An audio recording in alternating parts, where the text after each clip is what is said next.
my God, she is fire on the money. I don't know the last time when I watched a press conference, like White House press conference, that was this good. And they had their first today. If people haven't watched it, they gotta go watch it. That lady, I haven't heard her yet. Fire. No, that's cool, bro. She be so knowledgeable. It's crazy. Straight up shooting from the hip, no hesitation. Well, I think that's an excellent topic to talk about because I think you guys may remember on the election stream we were talking about the election ways back. I was talking about it's nice to see things actually happening. Now I don't know if they're good. I don't know if they're good.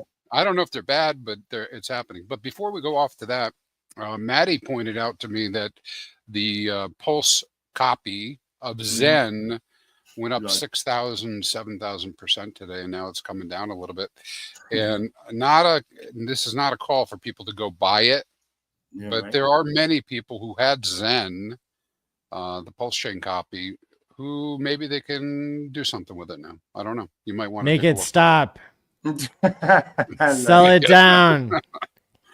I don't know. We don't need 60 X's in a day on some like random thing that's not Hex or Pulse Chain. Yeah, just saying. Dude, with that token, 1 million of them is only 2 cents worth. So it went down about 1,000x. Well, I mean, we all know the trick. You know what I'm saying? Any low liquidity, blah blah blah. So it's easy to, as long as people are careful. And then if it's free money, shit. And if it's on Pulse Chain, that's easy to rotate. If you see what I'm saying, you know what I mean. But again, to each their own. I don't own any, so. Well, I sold $100 worth that I could find that it used to be dust. I think I maybe bought it for like $5 or $10. Forgot about it and went and looked. Yeah, sold on 20x. So like RIP. Yeah. on your almost your fourth. Well, yeah, past the third double to the fourth double. Right. So now we just need that in the core coins, and everybody will be happy. But speaking of free money and airdrops, I also I picked up a really, really, really sweet airdrop from our friend Eric Voorhees. Oh yeah. What did he do early on in Ethereum? He made Shapeshift. Yep. Very which was an early ETH exchange back when ETH was like single digit dollars or less than that. And I think, I don't know, did he help with Consensus originally or something and then Defect? But wasn't he connected to one exchange before too? A little bit? No? I think Shapeshift had an exchange. Yeah, but I forget which one. And then they did their own DeFi version, obviously, when you could just go and kind of like a inside wallet swap. It was like one of the first places you can just go on with your MetaMask and then just go from coin to coin. So he made an AI recently called Venice.ai. I used it once. I had signed up for a $7 a month subscription, and it was on my list of things to go back and cancel. Oh Lord. But I didn't cancel it, and I got an airdrop, which was pretty hard to claim. So I wrote up the instructions because there were a lot of scam accounts trying to get you to click here and click there. So if you never used Venice.ai and you never paid for it, then I wouldn't go claiming anything. And I even recommend that you use a fresh wallet with a fresh even seed phrase to claim this. But it's claimable on Base, which is Coinbase's centralized version of a decentralized exchange, because they only have one validator. But but it's a pretty popular chain, and my airdrop was worth $5,000. So nice, Maddie, good job. Yeah. Can we consider this like a little mini Uniswap moment, where it's or did you knew that ahead of time that shit, you're gonna get an airdrop if you play with this thing? I had no idea, and it actually it makes me wonder, like, is it worth it for people, watching at home, if they set up their ChatGPT account or their DeepSeek.com account? Like, I wonder if anybody bigger than Eric Voorhees is going to get the idea from this. Certainly with Trump getting into office, we might see a change in regulation where, not only Eric Voorhees feels like he can launch a coin, but maybe we'll finally get a MetaMask, right? So next time I'm in MetaMask, I'm probably going to do a swap and pay an extra $1 Here's fee. the biggest joke, right? The MetaMask, if your coin ever shows up or whatever, that shit is way fucking overdue. They have so many customers. I still believe on Ethereum and almost everywhere, it's still the number one wallet. Now the Solana thing might be catching up to that, but it's like, yeah, if we get an airdrop for that, Hexicans should be getting paid like big time because we made that thing popular left and right and used the DeFi for so long. So that'll be cool. But if you remember last cycle, all the airdrops got more and more restrictive. Yes. Where Uniswap had rules you had to do at least one or two actions on there, and certain things counted and certain things didn't. And then after that came 1 inch, and then you had to do 5 transactions or something. And so it has become deeply unpopular amongst Hexicans because we're so financially literate and so DeFi literate and well educated. People don't want to spend the extra $1 to do the MetaMask swap, out of every $100 that you're swapping. Insane. You know what I mean? If you really think about it. And then also they probably start making things harder, like you were saying, because also the gamification and people having multiple accounts or bots or whatever. So they had to make it because the first time when it happens, it's probably the most generous thing because nobody expected it. It's then when it gets gamified, boom. And I think to some degree, this AI thing is kind of like a mini Uniswap moment because nobody really expected on the AI side because usually they'll just launch the meme coin, right? Because like you said, we don't have regular clarity. So chances are just kind of like the Trump coin, everybody that's going to launch something AI related and trying to catch the hype and the attention is going to most likely do it on the meme coin side, excuse me, because we still don't have the new regulation. Now, granted, the task force been generated, David Sachs and co are hard at work, but again, administration just recently started. That's literally the first week. This is also why I'm so proud of them too, because they've been, again, kicking ass, taking names, and it's not even been a week. 4 days in office. So, but it's definitely coming. I think there's going to be more. But before we go to the deep end stuff, I think that you should talk about that AI thing because Eric Voorhees, what I've read about this, again, I'm not expert, but that makes it, close to the DeepSeek and, the other AI stuff. But he kept it very decentralized. Correct me if I'm wrong. That's why his version is kind of like imagine OpenAI, but actually open source, not closed AI, right? I mean, so he made all these claims about privacy, and then Eric Wall actually called him out on it. And apparently, Venice.ai does use servers, that can be spied on. So the claim that it's completely private was overblown, but I still think that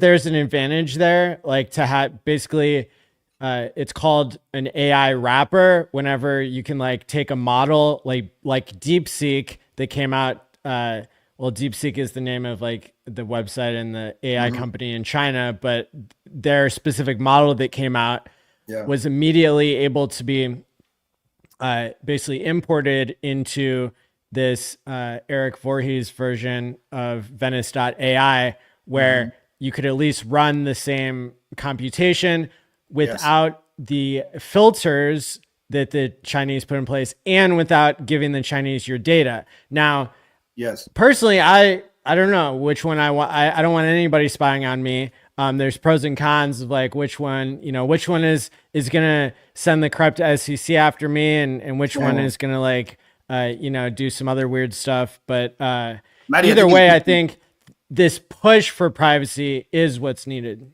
Makes sense. I think just for the viewer and those who haven't watched it, I will try to unpack it a little bit to kind of explain to people what's been happening and why this is potentially just good overall. Is I think number one, that DeepSeek, they were open source. This is one of the reasons why it's very easy, like I said, to port it into other things, because that's kind of what they wanted also, because they wanted to show people that, oh, look at what we're capable of doing. But the power of open source is that you can go and check the code yourself, because sometimes you can be like, oh, this thing is full of shit and this and that and third. So once it's open source, you can literally go and test and be like, oh shit, it's actually real. It's actually pretty good. Now, for the viewer watching, the reason why it's important is because our economy, for the most part, in the bull run that the stock market has been doing primarily over the last 12 to 24 months, is heavily concentrated in AI and blockchain. But keyword, AI and blockchain, AI first. Company like Nvidia, which is almost what was up to a couple of days ago, $3 trillion plus market cap, and been helping part of the Magnificent Seven. That's basically one of the major reasons why the 90% of the return on the stock market, and Nvidia alone as a stock was like 30% of that gain. So that major pullback happened a little bit related. There's also carry trade related, but I would say primarily related to this AI thing, because what they were able to do, again, that's for the person who don't know what's going on. They were able to replicate some version of what ChatGPT have done, but they claim, that's the keyword claim, allegation, that they only did it with about $6 million, which is about 100 or 120th of the cost plus. For people who don't know, some of those AI stuff, tens of billions of dollars been thrown at it. And when something costs supposedly 6 million versus what the counterpart is using, obviously it makes the other thing a little bit overpriced. Now, my 2 cents on that is that I would say, obviously it is real. China should be taken seriously. This is also a good wake-up call for America as a whole, and why also this administration hopefully will help with deregulation so that people can just go back to work and hustle. But then B, I don't firmly believe that it only cost 6 million, because we also find out that some of the model were using the thing used previous model of, let's say, ChatGPT-1 to then use it to train the AI to get there, which, by the way, again, in terms of efficiency, super smart in terms of what they were able to do. But you can't say something costs 6 million if the thing you use somebody else's, which you can, that's open source, to then use it to train your thing. But that thing that you used to cost billions of dollars. So you're not lying, but it's not technically telling the truth, because if you didn't have that thing that cost billions of dollars to create to then use to train your thing, you wouldn't be able to get to where you are now. And the efficiency, because remember, for some of you, I love engineering. So the efficiency that's happening, which is really good, I'm gonna give kind of like an analogy. Is like, imagine when you use ChatGPT, there's AI who are like what's called expert. Let's say, imagine Maddie and I and Crispy and 97 other people who are so-called expert, right? And then you will make a prompt or design something, and then those so-called experts will all go and compute and trying to think and then come up with their all best solution. Now, of course, compute equals times equals money and all this other thing. But one of the efficiency that those guys did, which I think is pretty smart, kind of like at a design layer efficiency, is that instead of taking all the experts, right, in this case, in this example, 100 experts, it could be thousands, they made the expert compete against each other, pick the top 20 best experts out of the whole, basically top of the class, and then just focus on those 20 to then make the computation. And then the final results end up being somewhere between 98 to 99% of the same result of what the 1,000 expert will do. But because now, instead of 1,000, you only use the top 20, it's way faster, less time needed, which means less token needed. This means less money. So the genius part is that the top 20 are almost as good as the top 1,000, which is where the efficiency actually happened, which is why it's pretty genius.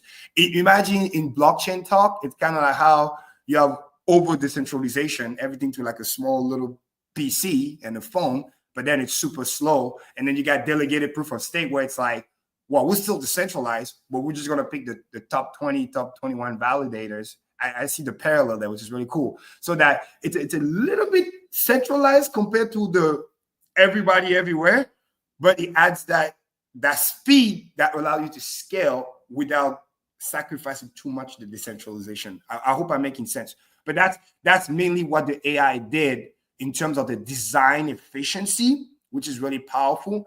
And because they made it public, open source, literally by the end of the week, everybody is going to be able to copy this model, which is great.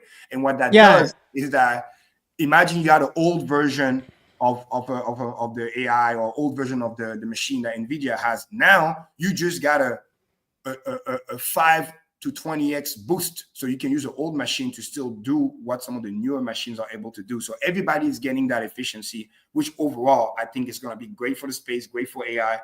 And short bump in the road, wake up call for America for sure. But overall, I think it's a win for AI as a whole. So it's really interesting, this leap forward in the technology. What had happened was the US restricted the amount of GPUs that China could buy. So China just had to innovate and come up with a better way to run the AI learning models. And the breakthrough that they had, how simple it is might give you a clue as to how big this AI wave is going to be. Basically, they just figured out that you could reward the algorithm just the same as you would reward a person.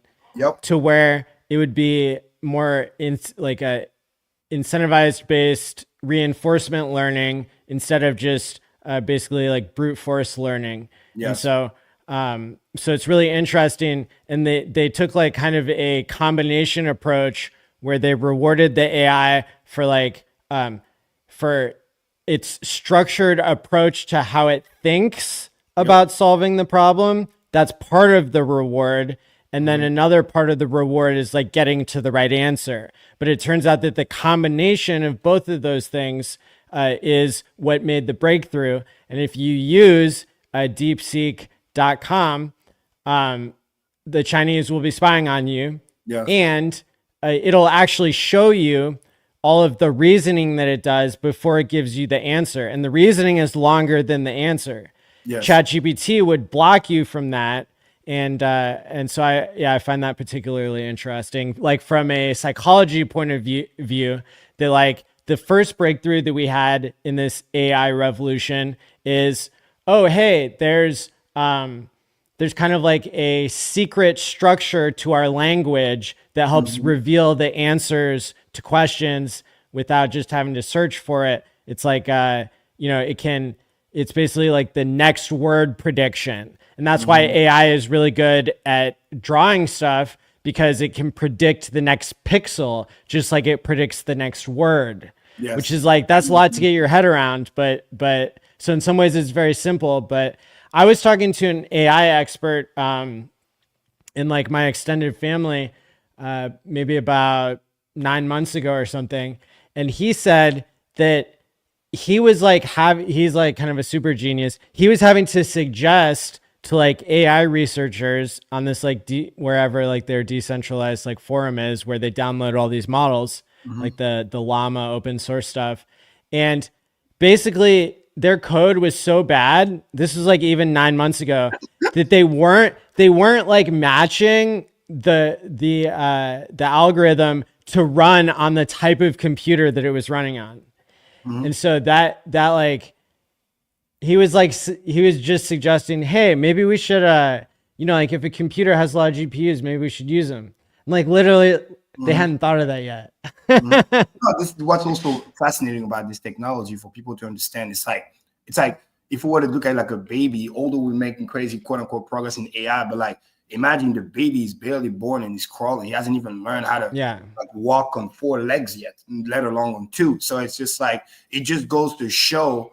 And I've heard this quote from Elon Musk, which is so powerful, which is in the next thing, if AI continue to boom like that, what's going to happen is that the breakthrough will be in the next 10 years, we can get the innovation of 100 years because of the acceleration. Because I used to tell my friend all the time, the real powerful thing about AI is its ability to the fast repetition. You know what I mean? Human being is definitely smarter than the AI dumb. But then again, the AI ability to literally replicate and redo a task. And like I always tell people, it's like repetition is the mother of all skill. You can't beat AI in terms of repetition, hundreds of thousands per second plus, especially if you have them in cluster and you have things going in parallel, so you can just constantly. But it was a good way, like you're saying earlier, Maddie, where what the Chinese did, which is worth mentioning out, is that because they don't have quote unquote economic of scale and easy unlimited money, they had to go the smart route, which technically when you have a startup, that's what you're supposed to do, not just waste money and throw money at the problem. Hey, let's try to make this thing efficient as much as we can first, then throw money and then scale. So it's like that was just a great reminder. And the fact that they made open source, I think is going to help everybody, which is really, really cool. And then again, have that wake up call that, hey, don't just throw money at the problem, trying to make the things as efficient as you can first before you start throwing money at the thing. So, and AI moving forward is going to start having more and more leap bound like progress. And then the more leap bound progress we're going to get, the faster we're going to get the next leap bound progress. It's going exponentially.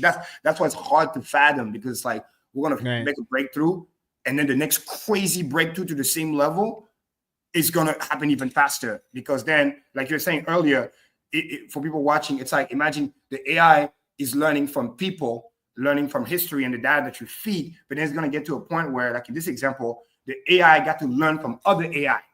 So now his repetition is even faster, because let's say you want to practice in the real world, right? Well, you have to go to the physical location. You have to go through the parameter and the process and gravity, whatever the AI got to go through, and then the wear and tear. But if the AI can replicate all that in a digital world and do that same repetition and all the other stuff, he doesn't have to go to the real world. He can just stay where it's at and then just practice millions of times per second. And then, Maddie, I think what you were describing, I would call kind of like human intuition, where it's like he gets the ability to potentially, like you say, get the next pixel or the next word, because he has practiced so much, 100,000 millions of times per second, that by the time, let's say what we learn in a year, which for us is like a big deal, and then he's doing what we do in a year, he's doing maybe 10,000 years, because a year for us is maybe an hour for the AI. I mean, I'm just giving it. Sometimes it's gonna get to a point where with the advanced GPU, a year for us for the AI learning could be a minute. And then next thing you know, in terms of innovation, things that maybe we would have to, we're not gonna get it in our own lifetime, because the amount of time learning and repetition, which is just a constraint of time, right?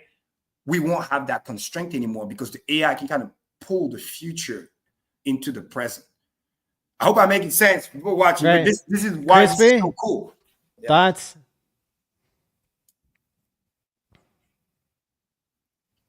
You're muted. Get to the right place. Oh. Yeah, I don't know. I don't know how the models are actually made. I use AI all the time, though. So it is getting better. I like that part. I mean, it is. Yes, it's pretty interesting how much we can do now. Mm-hmm. And the open source definitely helps, because now everybody can just piggyback from everybody. And then this is another friendly reminder, just like in blockchain, where open source will always beat closed source all day, every day, period. Because now, truly, like back in the day, when we talk about in physics and mathematics, one of the coolest quote, you stand on the shoulder of a giant. That thing has never been more true. This is how you get leapfrog. So I told you before I was in the military, right? And so I was in the Navy on board submarines. And so as part of qualifying on board of a sub, you have to learn about all the systems, right? Mm-hmm. And so it gives you kind of a eagle eye view of how everything works and how it all interacts. But here's the thing: is 100% everything we do is built on previous knowledge, right? And so when you're sitting there looking at something like that, I mean, one person could never design the whole thing ever in their entire lifetime, probably, right?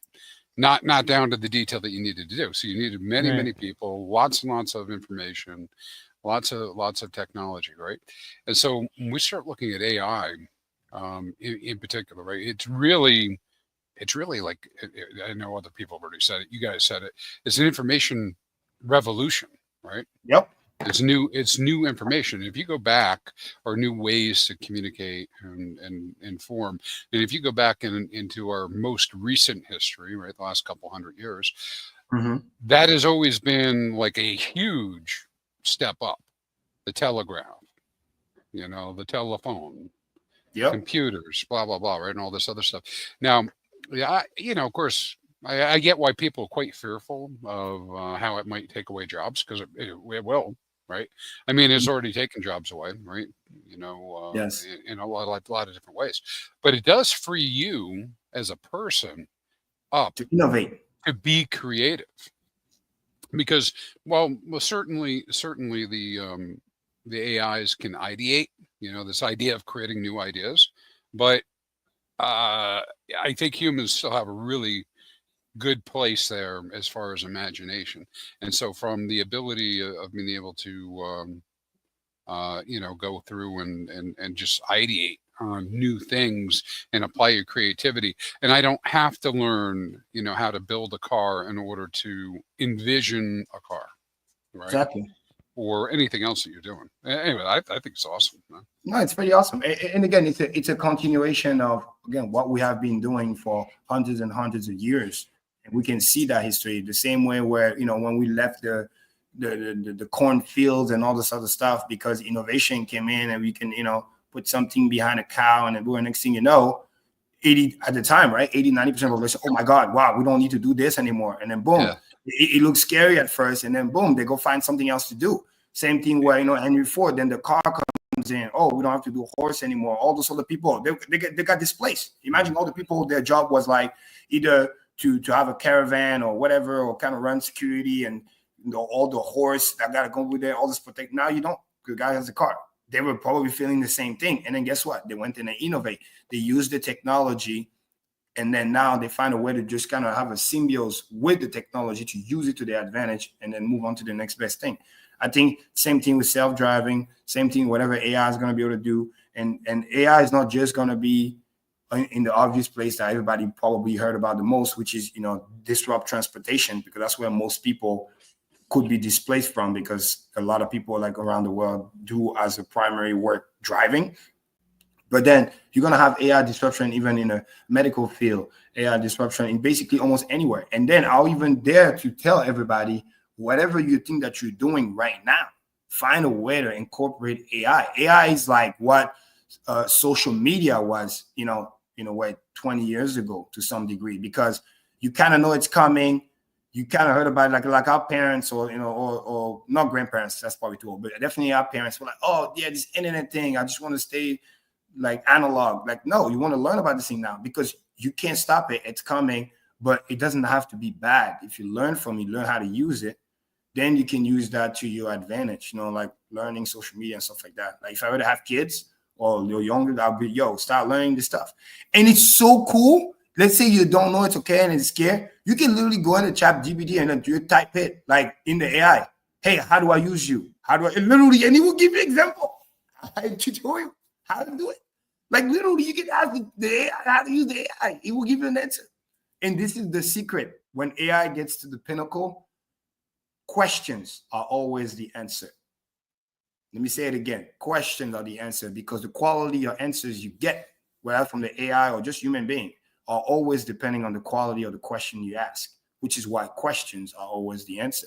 The better questions you ask, the better answer you get. And that's not an AI thing. It's you and talking to human beings. So, and I think that's going to be where the critical thinking is going to migrate to, not so much into the doing and the application, even though it is still important. But I think AI, and when I say AI in the future, not just the ChatGPT version, but AI add to robotics. AI now in the physical world, not in just in the physical world, right? You're going to have your little personal helper. So all you have to do is like, hey, do this, do that, clean this, clean that, go buy me this, do that, run the errands. So basically, your ability to master the AI will be based on the task that you give the AI, not so much about doing the task itself, because the AI will most likely do it. And hey, AI, make the price of Hex go up. It's going to be like, all right, bet, Maddie, I need money. Where do give me some digital coins that I can deploy? I've asked the AI. I've asked the AI about that more than one time. And you know what it keeps telling me? More people have to buy than sell.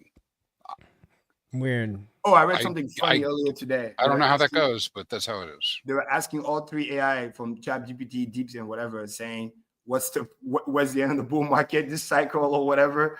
And there's 3 answers. There was one like the DeepSeek one said somewhere around anywhere from 150 to 200K between October and November, has been around the peak.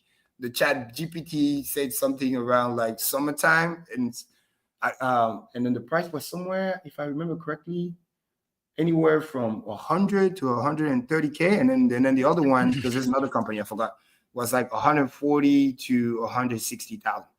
So the mean average is like about 150K somewhere between summer to end of Q3. Well, I asked about the ETH price the end of next month, and it said 2K would be bullish. What? And it said 1,500. So you're lying.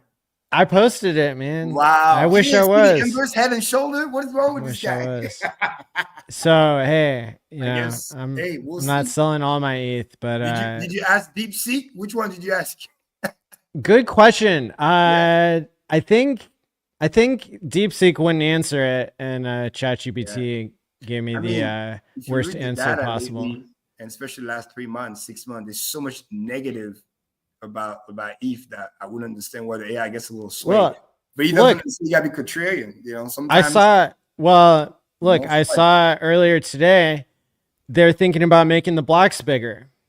Oh wow. So they can lower the fees. Yeah. That would be crazy. It was like 40% of miners have already like signed off on it or something. Crazy.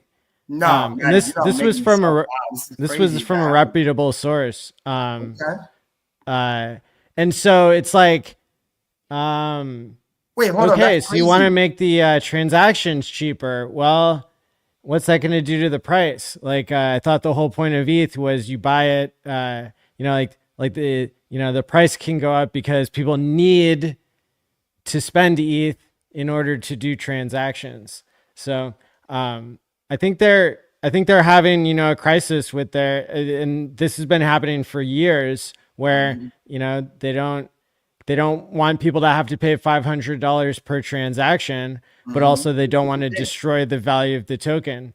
And but I think but the way ETH is set up is that actually, technically speaking, it's kind of how with the I'm gonna give it a hex analogy for people to not get confused. Technically speaking, they can lower the fee by 10% or by 100% by cutting it in half or cutting by 10. The price technically should not move because the thing about the inflation is that people need to sell the price down. If they're not selling the price down, it just means that my unit value of ETH use is less needed for me to transact. And apparently before, the thesis, which was hurting ETH, was, oh, why would I keep buying ETH? Because as the price goes higher, my transaction cost gets higher. In other words, it's like we have money, but we don't want to buy ETH. I'd rather go buy Solana or whatever. I'm just giving the example. The argument being used was because, the fees are too high.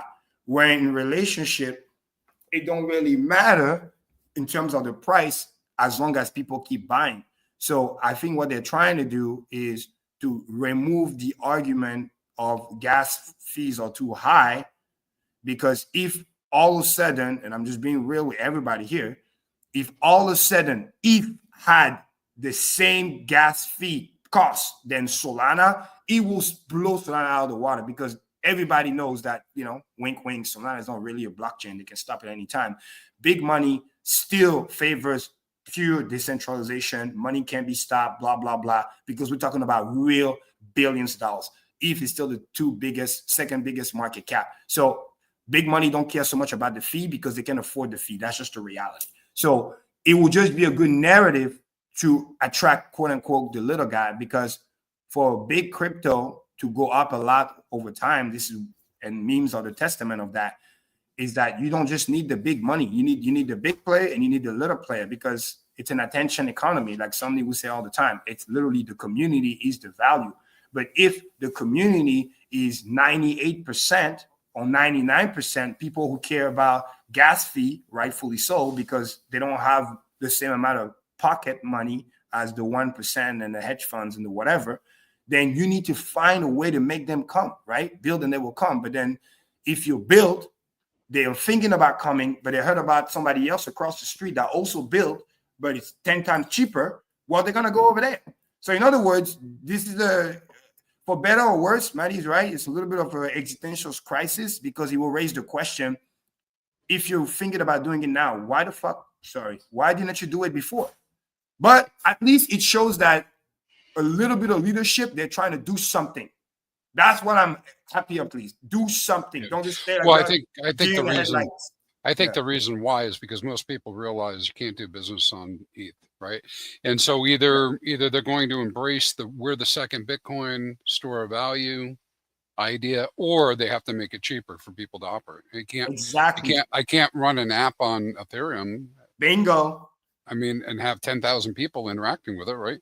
It's going to cost $500,000 a day for people just to use it. No. Exactly. Because what people need to understand, that's a great point Crispy just remind everybody, is that certain application DeFi, which are really cool, that love Ethereum because DeFi, this, that, and third, but those use cases can only work if the fees are low. Because like Crispy said, if somebody requests anywhere between 1 million requests to 10 millions of requests a day and transaction, and the fees are so high. Again, I knew that from back in the day, my day at Staker app, I saw it firsthand. So it's like business literally can't function, especially if they operate on a thin margin.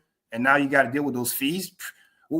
Manny, do we remember the crazy number that the Hex stakers paid just in fee for 1 year? Yeah, it's crazy. That crazy stat that up to $1,200, $1,400. Yeah, it was crazy. $100 million, I think. Exactly. So if all of a sudden, and as crazy as it sounds, this is a little bullish side thing, but extremely important.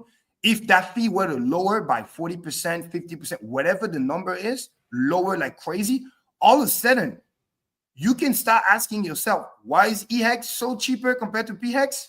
All of a sudden, that ratio could be affected and rebalanced because, again, it will affect your staking, because if all of a sudden it's 10 times cheaper, and yes, you run the math and it's going to cost you $5,000 to unstake, which sucks. But then all of a sudden it costs you $500. It's a step in the right direction. It's not going to cost. This is why anybody from Ethereum who's watching this just needs to move over to Pulse Chain. Right. They're trying to catch up to us. Yep. And the reason why this is also bullish is because, remember, Ethereum used to kind of play the almighty, rightfully so, like, oh, we don't care about competition, right? We don't want to compete. We just want to be kumbaya, because they thought we have the moat. We're indestructible. Nobody's going to pass us. They looked at us like we're not even a threat, even though we're not trying to like hurt them, so to speak, but we like to compete. But now that they're thinking about lowering the fees, because they're feeling the pressure, because the testament is the price didn't like tank crazy, but it's been stagnating like big time. And everybody who understands crypto, just like in terms of purchasing power, the ETH to BTC ratio has been literally going down back to numbers haven't seen for the past 6 to 8 years. That's an L. It's kind of like what happened to XRP, where XRP literally missed a whole bull cycle. You know what I mean? So I think this is their last chance to not turn into a XRP, where it's like, if they don't turn it up now, and everybody knows Q1 to Q2 is when ETH is supposed to be like making its move. If it's not, I'm gonna tell you guys right now, then they run the risk of missing a cycle. So long story short, that's a great tweet, and it's as of today. So I mean, something about it. Vitalik has said he's anti-winning. That was the big story last week. So some people would say that if the ETH price quote unquote misses this cycle compared to the Bitcoin ratio, like, we're still up a lot from $1,000 low, in the last bear market to now, you're at what, 3,100, like, but Vitalik and some of the leadership in Ethereum, they are saying to themselves, like, we are getting our way if we miss the cycle, not the other way around. Like, they're against winning.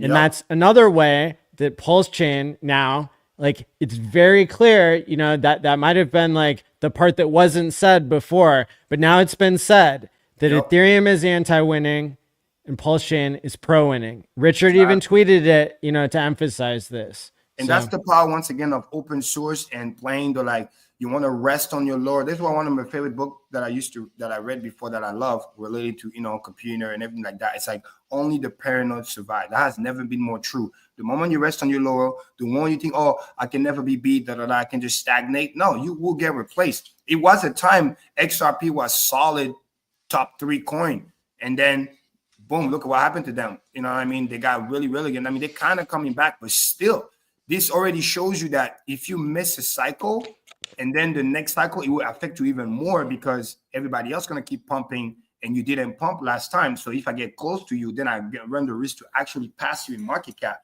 And everybody knows there's no second best, famously said. So it's like, the moment you're no longer winning in terms of the number one, DeFi platform, this, that, and term, and let's say Bitcoin is in his own category, so to speak, then it's like all those great talk we're talking about, potential flipping and this, that, and the third, Ethereum end up being the one being flipped.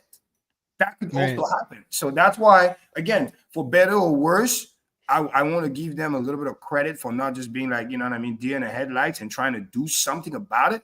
But there's still a long way to go, and hopefully this is the beginning of a wake-up call. Now, the layer 2s, I think, was where the issue was, because I strongly believe Ethereum is still developing very, very hard. We need to give everybody also a grain of salt reminder that software is hard. Like Richard Hart said it all the time.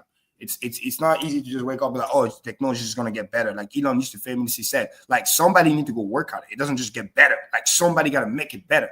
But we all know, for the most part, those who really follow Ethereum, that they've been, again, Maddie said it best, anti-winning strategy, just want to, hey, let's all be happy and kumbaya. They've been focusing a lot on layer 2s and this and that. And that's why Vitalik also is getting a wake-up call, where it's like, playing nice guy, but like, no, you gotta stop telling those people to perform. They can't just be like, oh, let's be cool with Vitalik. I'm gonna create my layer 2 and then just vampire attack some of the liquidity and then just chill. I'm already rich, I'm happy, and boom. No, like, we gotta perform. If not, the guarantee that you're always gonna be number 2, that's not true. There's no such thing.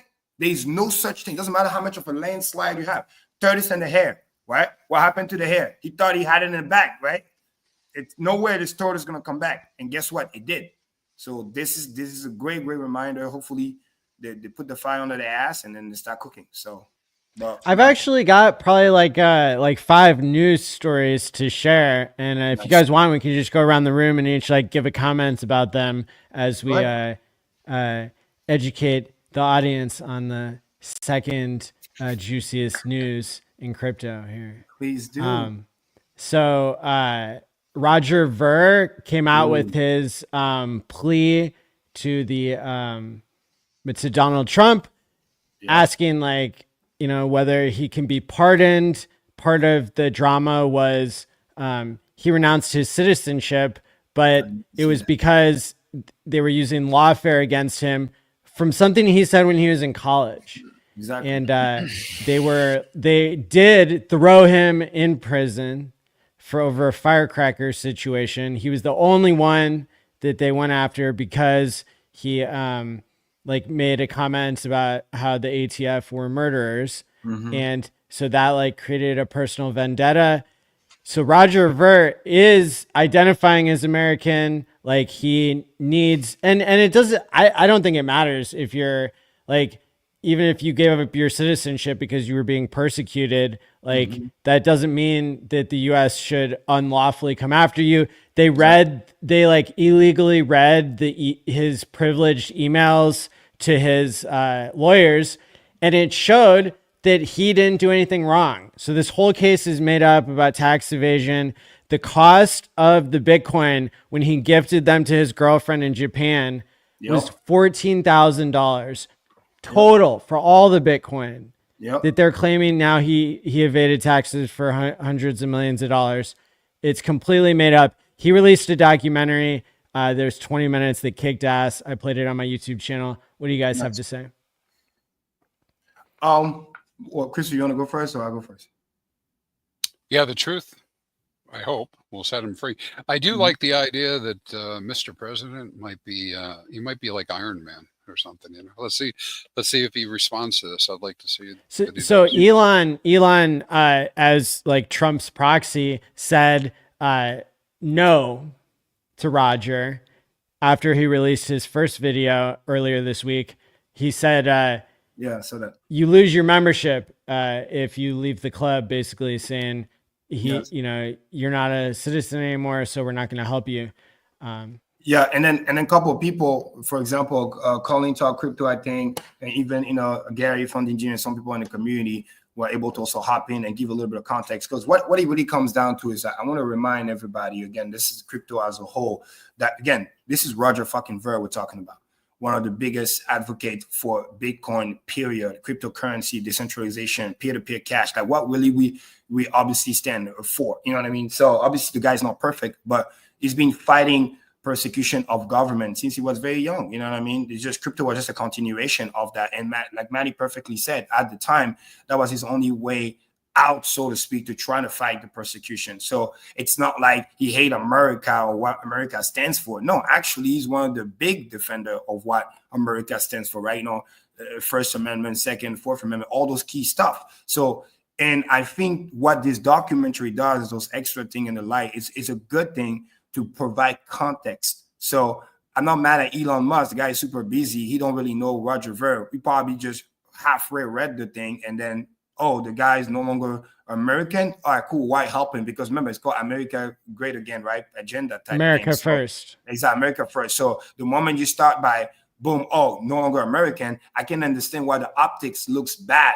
But this is why people hopping in and giving the background story, the context about why he did what he did, because that was his only way to kind of protect himself more than, oh, I don't want to be an American anymore. So that's also Calling Talk Crypto really broke that down really cool. And I hope the documentary does that as well, which is why it's important for us and people to continue to talk about it and share to spread the news. Because another good thing that he did, putting on social media, putting on X, because that's the cool thing about this administration.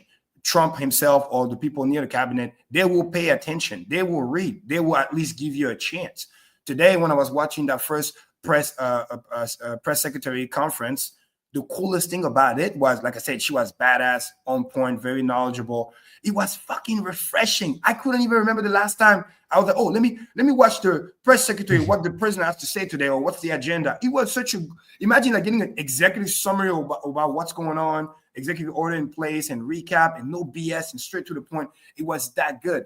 And one of the things that they said that they highly encourage a lot of people, especially young people, new people, to come and apply. You still got to pass all the background check, whatever, but apply. If you call yourself like media, independent media, that you want to provide stuff, I don't care if you're a podcaster, a YouTuber or whatever, as long as you pass the background check, whatever. They even add more inclusivity, come apply. We're very pro First Amendment. Let your voice be heard, all that kind of stuff. And that is really powerful. That tells me that this at least is going to be given a shot. Now, is it guaranteed he's going to get pardoned? Absolutely not. But definitely bringing attention is the first step. And then as this thing gets talked about more and more and get into detail, somebody in the cabinet might be able to say, hey, Mr. President, boom, boom. And then if the community provides a big support, this is kind of what happened to Ross Ulbricht, then the administration might be compelled to do something because they're very pro-crypto and they're listening to us. I was very disappointed at how many people shared this. I wasn't even sure if it maybe got shadow banned, but I feel very strongly about this issue of Roger.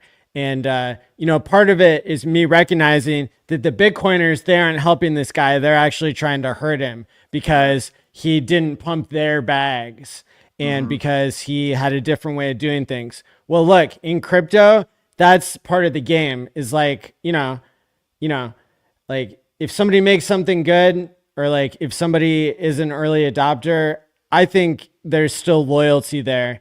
And, so even if it was my enemy in crypto, if they were being, like unfairly prosecuted or persecuted by the real enemy, which is like, government overreach and problems like that, that affect all of us, it really shows you whose team you're on. Like, are you on the team of like the corrupt IRS, Biden government? Or are you on the side of, are you on Team Crypto?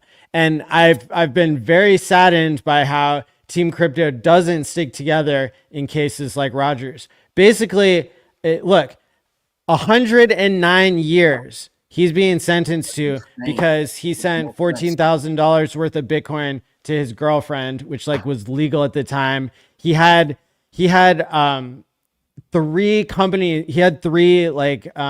people, including ex-government officials, sign off on his taxes that year because he knew they were going to use it against him someday.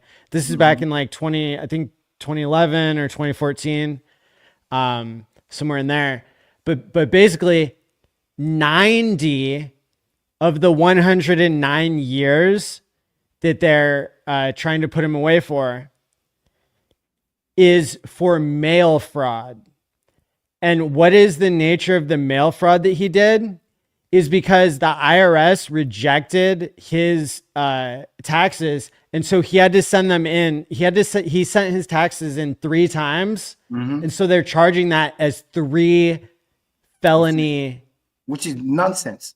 And as somebody that deal with IRS, I can understand the frustration. I mean, literally, it's like, it's almost like a bully, you know what I mean? So, and hopefully, you know, not to digress too much, but like if Trump end up pulling this out with the tariff and we don't have to do the income tax stuff anymore, then that'll be one of the greatest days for America. But I want to bring everybody's attention one more time for what Maddie has said, which is so important. And it goes back to the Richard Hart ethos, which one of the reasons why I love Richard so much. It's that people have this logical fallacy that sometimes their brain has a hard time understanding. 2 things could be right at the same time. Let me say it again. 2 things could be right at the same time.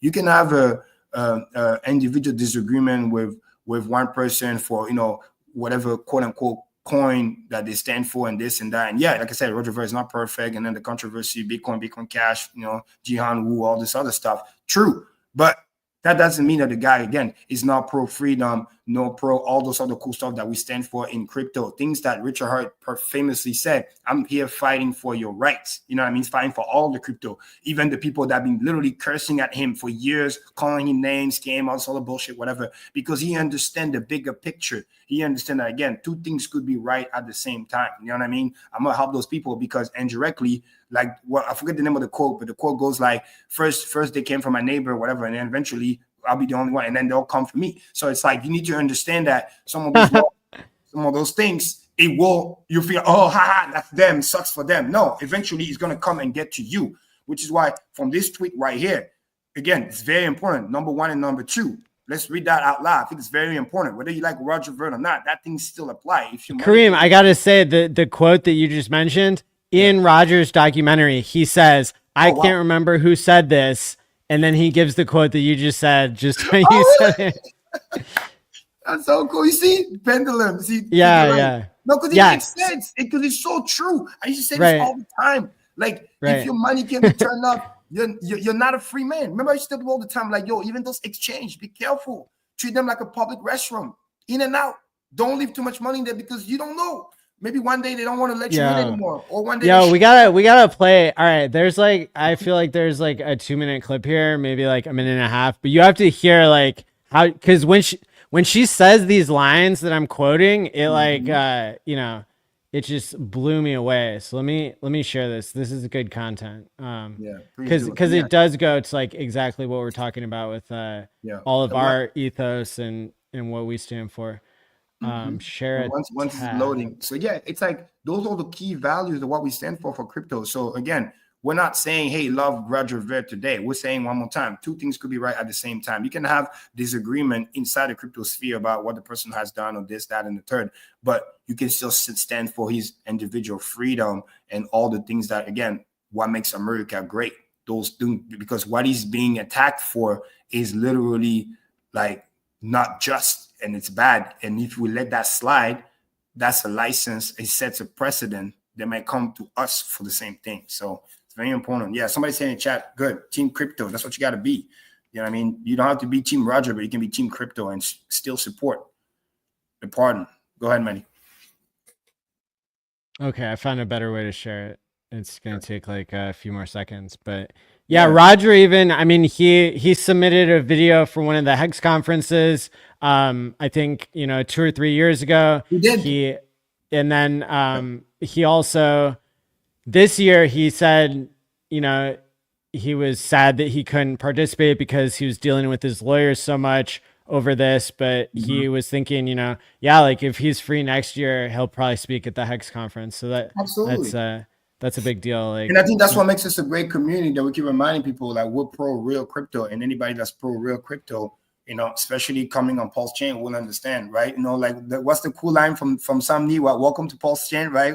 Pulse Chain loves you, something like that. So it's like we need to just focus on that ethos, and it's real and it's genuine, because everything that we stands for, everything that Hex stands for, at least as far as I'm concerned, and everything that we have researched stand for those ethos, right? Freedom of movement, freedom of transaction, right? Freedom of running your own code, freedom of speech. I mean, all those things. That's literally why it's being persecuted. So we need to remember that and help the guy, not because we love the guy, but because we love what the guy stands for, because we stand for the same thing. That's very important. Okay, here we go.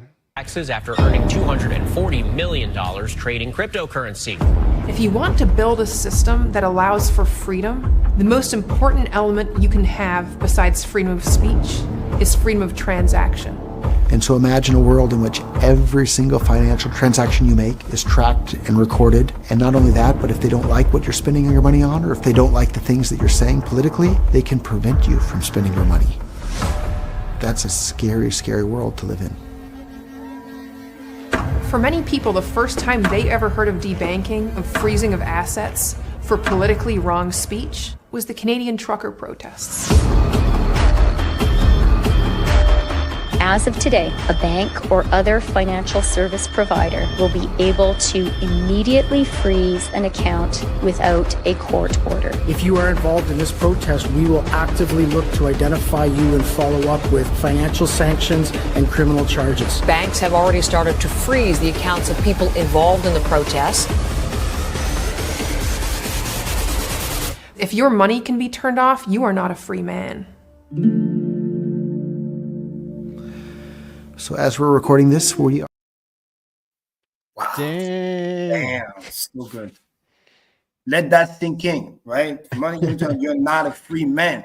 That gives me goosebumps. I'm so pro freedom. Right. It's crazy. That's the reason why, as soon as when we were able to, like, when Rich uploaded all the thing that, you can download and run everything from Go.Hex to Apex, that PulseX, all on your computer. That was one of the happiest days. I felt like a new Hex just came back. I was like, wow, I can do everything from my computer. Like, I felt a level of peace. It was like, this is it. This is the final frontier. 15 years secure. I can just run it on my computer. Never cared about the price. I just be like, I can access it. That's good. See you later. Bye. I go to work now. It's like, it's like, whoa. Yeah, because it can't be turned off. And, you know, I've been debanked because I interviewed Richard Hart. I keep tweeting about that because I, just got a second subpoena last week because, the SEC, they're so corrupt. They just, they want to mess with me one more time before we hear from Judge Aman next, maybe this week or next. We're not going to back down. We're going to stick to our values, stick to our core, and then we will win. I mean, it's funny enough, all the greats being attacked like that. Elon Musk, president. Like, it's just, and this is why our strength is to not back down, continue to speak the truth, share the information, protect and look out for one another. That's the best thing we can do. And then continue to just push, because eventually we will win. Those people are doing those last acts of desperation. That's just all it is. But we're going to continue and we will prevail. So, yeah. Speaking of winning, the Hex race team won so much they got their car featured in this beautiful, like, temporary museum situation. I had a question about that. That was so cool when he posted it. So is this where the museum is gonna be, or this is just one item that's about to be in the museum? That's not true. This car's on display for like a couple weeks or a month because it won so many times in Europe that they're just like putting it in this rotunda. The cool little Hex with the Pulse Chain logo. That's awesome. So Maddie, we don't know if this is where the RH Museum is going to be, correct? It is not where. Okay, cool. That's what I just wanted to confirm, because I know that's still being built. So I just wanted to confirm. Right, and there were some more pictures of it somewhere here. GT Cup Championship. Ooh. Oh yeah, and then side news to that, somebody new wallet came from Binance and they bought like 1.25 million worth of core coin. That was pretty cool. Yeah, that's been big news today. Brand new wallet. Somebody heard about Pulse Chain. Didn't it happen twice? I thought it happened twice. Did it happen twice or was it just once? It did. No, literally every couple of days. Sometimes you see new things like that keep popping up. Sometimes like 300K, 500K. Because there's this thing on Twitter too. There's the kind of like a hex bot, but like a Pulse version. And then when there's like new wallet, it will post that too. It will tell you. Oh yeah, when money's bridging in and stuff like that. Yeah, money's been exactly. And when it's new wallet, it will say also a new wallet. So it's pretty cool. Another thing that got a huge technical upgrade that just got announced today is Pulse Domains. They've gotten an incredible integration with lots of different infrastructure within the crypto world. And their 1 year anniversary is today. So want to wish them a big happy birthday there. This is honestly, it's like a little bit beyond my understanding, but as far as I know, because I was chatting with the founder, basically, this basically allows you to use your .pls domain name, like actually on Ethereum and on MetaMask and like on lots of different infrastructure because they integrated. And so like, now if my address was different on Pulse Chain, then like this would be even more useful. But for most people, they don't have like their .eth domain is like the same thing. But for me, like, you know, if you send something from to mati.pls.eth, now that would go to me. Basically, like it would work. So how's that work out? You got a double. Wait, you have a .pulse? So I think they bought the pls.eth domain and then they like plugged it in to their own system of PLS domains. And they had previously plugged in their PLS domains to like the .fyi domain. And so that's why like the easiest way for me to give people my link tree is to just say mati.pls.fyi. And you can take any .pls name, you can add .fyi to it to make it into a website that you go to.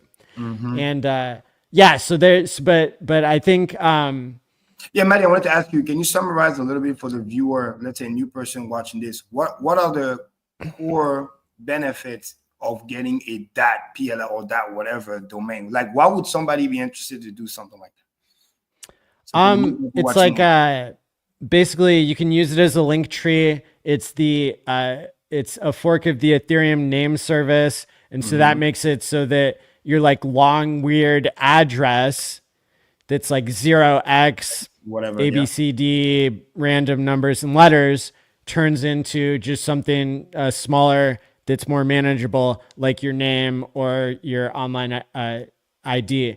And so, yeah, like anything. It's not a free subscription, correct? Somebody has to pay for that, no? So if it's 5 characters or more, you can get it for $5 on Pulse Chain per year. Okay. And then if you have like one that's like 4 letters, like I do, or 3 letters or something, then it's like way more expensive. It's like maybe like $150 a year for 4 letters. Gotcha. So the smaller, the more expensive. It's not right.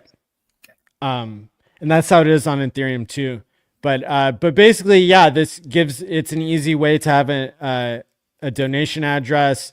It's a way to like when I don't know, when I buy a ticket to the Pulse Chain conference, like the PLS 369 event in Las Vegas, you know, like I want to pay with Pulse, so I do it from mati.pls. And then they send out NFTs to like the people who give them their address. So like, you know, that becomes something where you have to protect your privacy, and you can't like, you know, you can't send coins between your private wallets and the ones you want to be public. So you have to have a separation there. But it is pretty cool to have, you know, to have your own domain. And so, I mean, that's what I use on everything now is mati.pls.fyi. to where it can link my YouTube, my Twitter, my websites, stuff like that. Yeah, for somebody like you, that's a no-brainer because again, you content creating, so and you're on multiple platforms. But again, thank you for breaking that down because sometimes people who are new, they don't necessarily understand or know, oh, why would I even get involved in something like that? So that's why I wanted to, for that new viewer watching. I think it's cool, and I still don't understand. But don't explain it again. So don't explain it again. Basically, they've connected with 500 apps in the crypto system. Yeah, Web3, baby. Yeah. So shout out to them. And I don't know. Yeah, I'm waiting for Web 4 myself. I'm actually I've got a couple of projects like using Pulse domains in like new and interesting ways. I've got like a couple of projects like not anything really new that like for example, I know somebody who works in the healthcare system and they want to create like a better credentialing system. So I'm like, oh hey, you could use subdomains of .pls because they've got some special properties and they turn into NFTs and all this other stuff. So yeah, like you never know who's gonna be using Pulse Chain in the future. Yeah, I mean, there's people in the community that's definitely been focused on stuff like that. And again, especially if you look at it like as Pulse Chain as a whole, not to say just Hex per se, because if you just think Hex, we're never really into NFTs and stuff like that. But if you think Pulse Chain as a whole, if you think trying to increase awareness and maybe somebody's gonna allow you to get something that can be near free, then why not? Because I mean, $5 a year, that's not bad. I mean, now if you start doing the 150, that I would say try to be somebody like Maddie in the same way, like don't just spend $150 if you're not going to really use the thing. You know what I mean? Because at that point, I don't think to me at least, I don't think that's a good investment. But that $5 that Manny mentioned, I think that's for somebody that is interested and content creator or not, $5, and you can pay probably with crypto, Pulse, whatever. That's not bad. Yeah, and there's no other link tree where like you have the key to sign off on it. Like if you're the SEC, when like the Bitcoin ETF came out, you got hacked. Right. And the hacker like posted stuff from the SEC Twitter account. Well, in this case, I can be sure that my links on my link tree, they're not going to get tampered with by a scammer unless they have my private key, which, they would probably not be able to get. So, yeah. Interesting. Yeah, no, that's a good update. Cool. Yeah, so that was a major update today on Pulse Chain. Let's see what else we got. Oh, that's kind of interesting. A bunch of hackers, they got their information leaked, and so now there's this white hacker group that's going around and rugging the centralized exchange accounts. What? Of the people who were robbing others. Oh, okay. I get the white hacker got the dark hacker, I guess. Right. And there was like a software package that people were using to rug people on Pump Fun. So they would download the software package, and then that's where the virus was. They would like steal their photo ID off their computer and then like, go steal the hackers' money off their centralized exchange. And I think it'd be really cool. I don't know if this is going to happen, but I think it'd be really cool if the white hat hackers that like stole that money, if they like found a way to distribute it to the people who were affected. That'd be cool. Yeah. I was about to say that would be a cool little Robin Hood type thing. You know what I mean? Yeah. I'm not saying they should work for free, but it would be nice to try to return some of the fund, if possible, to the people who lost it. That would be cool. I'm not saying that it's easy, but yeah, no, another good update. That's awesome. Let me see if I had anything else here. You said 5. Oh, there's like our headline story. That's a big deal. Let me pull up the information for that. So there are some caveats here, but I decided to craft like the tweet in the most bullish way possible. And then like, then you can like, if you're actually reading, you can see the context. Like the context is included here. So CoinGecko, basically they have a form that anybody can fill out, but you can only fill it out once every like week or something to say that a coin has been created in the United States. And so this Pulse Chain user, moteitb.pls, hey, he has a .pls name. We just talked about that. Yeah. So moteitb.pls like figured this out and went on the website and made a request for Pulse Chain to be listed as being made in the United States. Now, hold on, pause with that. Let's think about that for a second. Not saying it is or isn't or should be possible. Is that something that we want? Because would it not be better to have something just stay decentralized and say, hey, made in the United States? I don't think that's necessary. Great question. So this is in the context of Eric Trump announcing that, the rumor that basically there will be no capital gains taxes on projects that are made in the United States for crypto. Now, people on Twitter aptly pointed out that the son of the president and even the president himself are not allowed, they don't write the rules about taxes. Congress does. And then somebody might come back and say, well, you've got a super majority of Republicans. So like, maybe it's possible. No, it could definitely be possible. I'm looking at it more like, high level view, big grand scheme of things. So Nuclear Herbs already like found a way to like, explain how you could have something made in the USA, for like tax purposes, but not for like jurisdiction, right? Okay, good. So you get where my potential concern was at, because ultimately I don't think for those core very important coin, we should always want to be inclusive and kind of be like, hey, made for the world, decentralized and stay for the world. Now in the future on Pulse Chain, new project, and I'm so glad how you phrased it, because that's the key difference.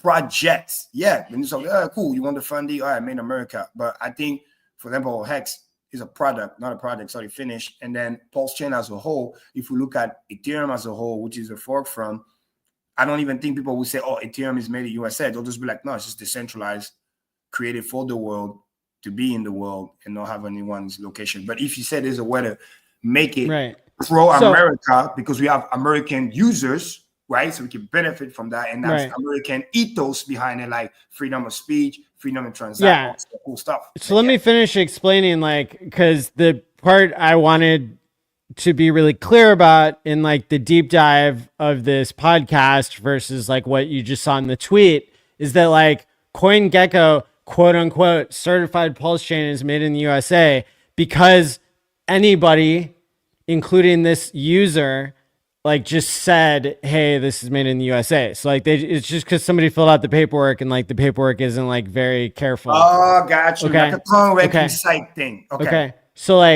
here it is. Pulse Chain is on the list now in CoinGecko as made in the USA, right? And but then I equated that to like the reason why it could be considered that is because a majority of decentralized validators make the blocks in America. Okay. So it's not that like the founder, like promised anything to anybody, because he didn't. Like that's very well documented now in the court records. Which is what would decide whether it's like made in America, because Pulse Chain isn't something that just happens once. It's not like Hex where it's just one contract that launches. Pulse Chain as a chain, each block has to be made every 10 seconds. And so, even if it started as like being launched anywhere in the world, not in America. And even if it didn't start as like being focused on American investors, it's true that the blocks themselves, because of David Feeder, like the majority of the blocks are being made in America.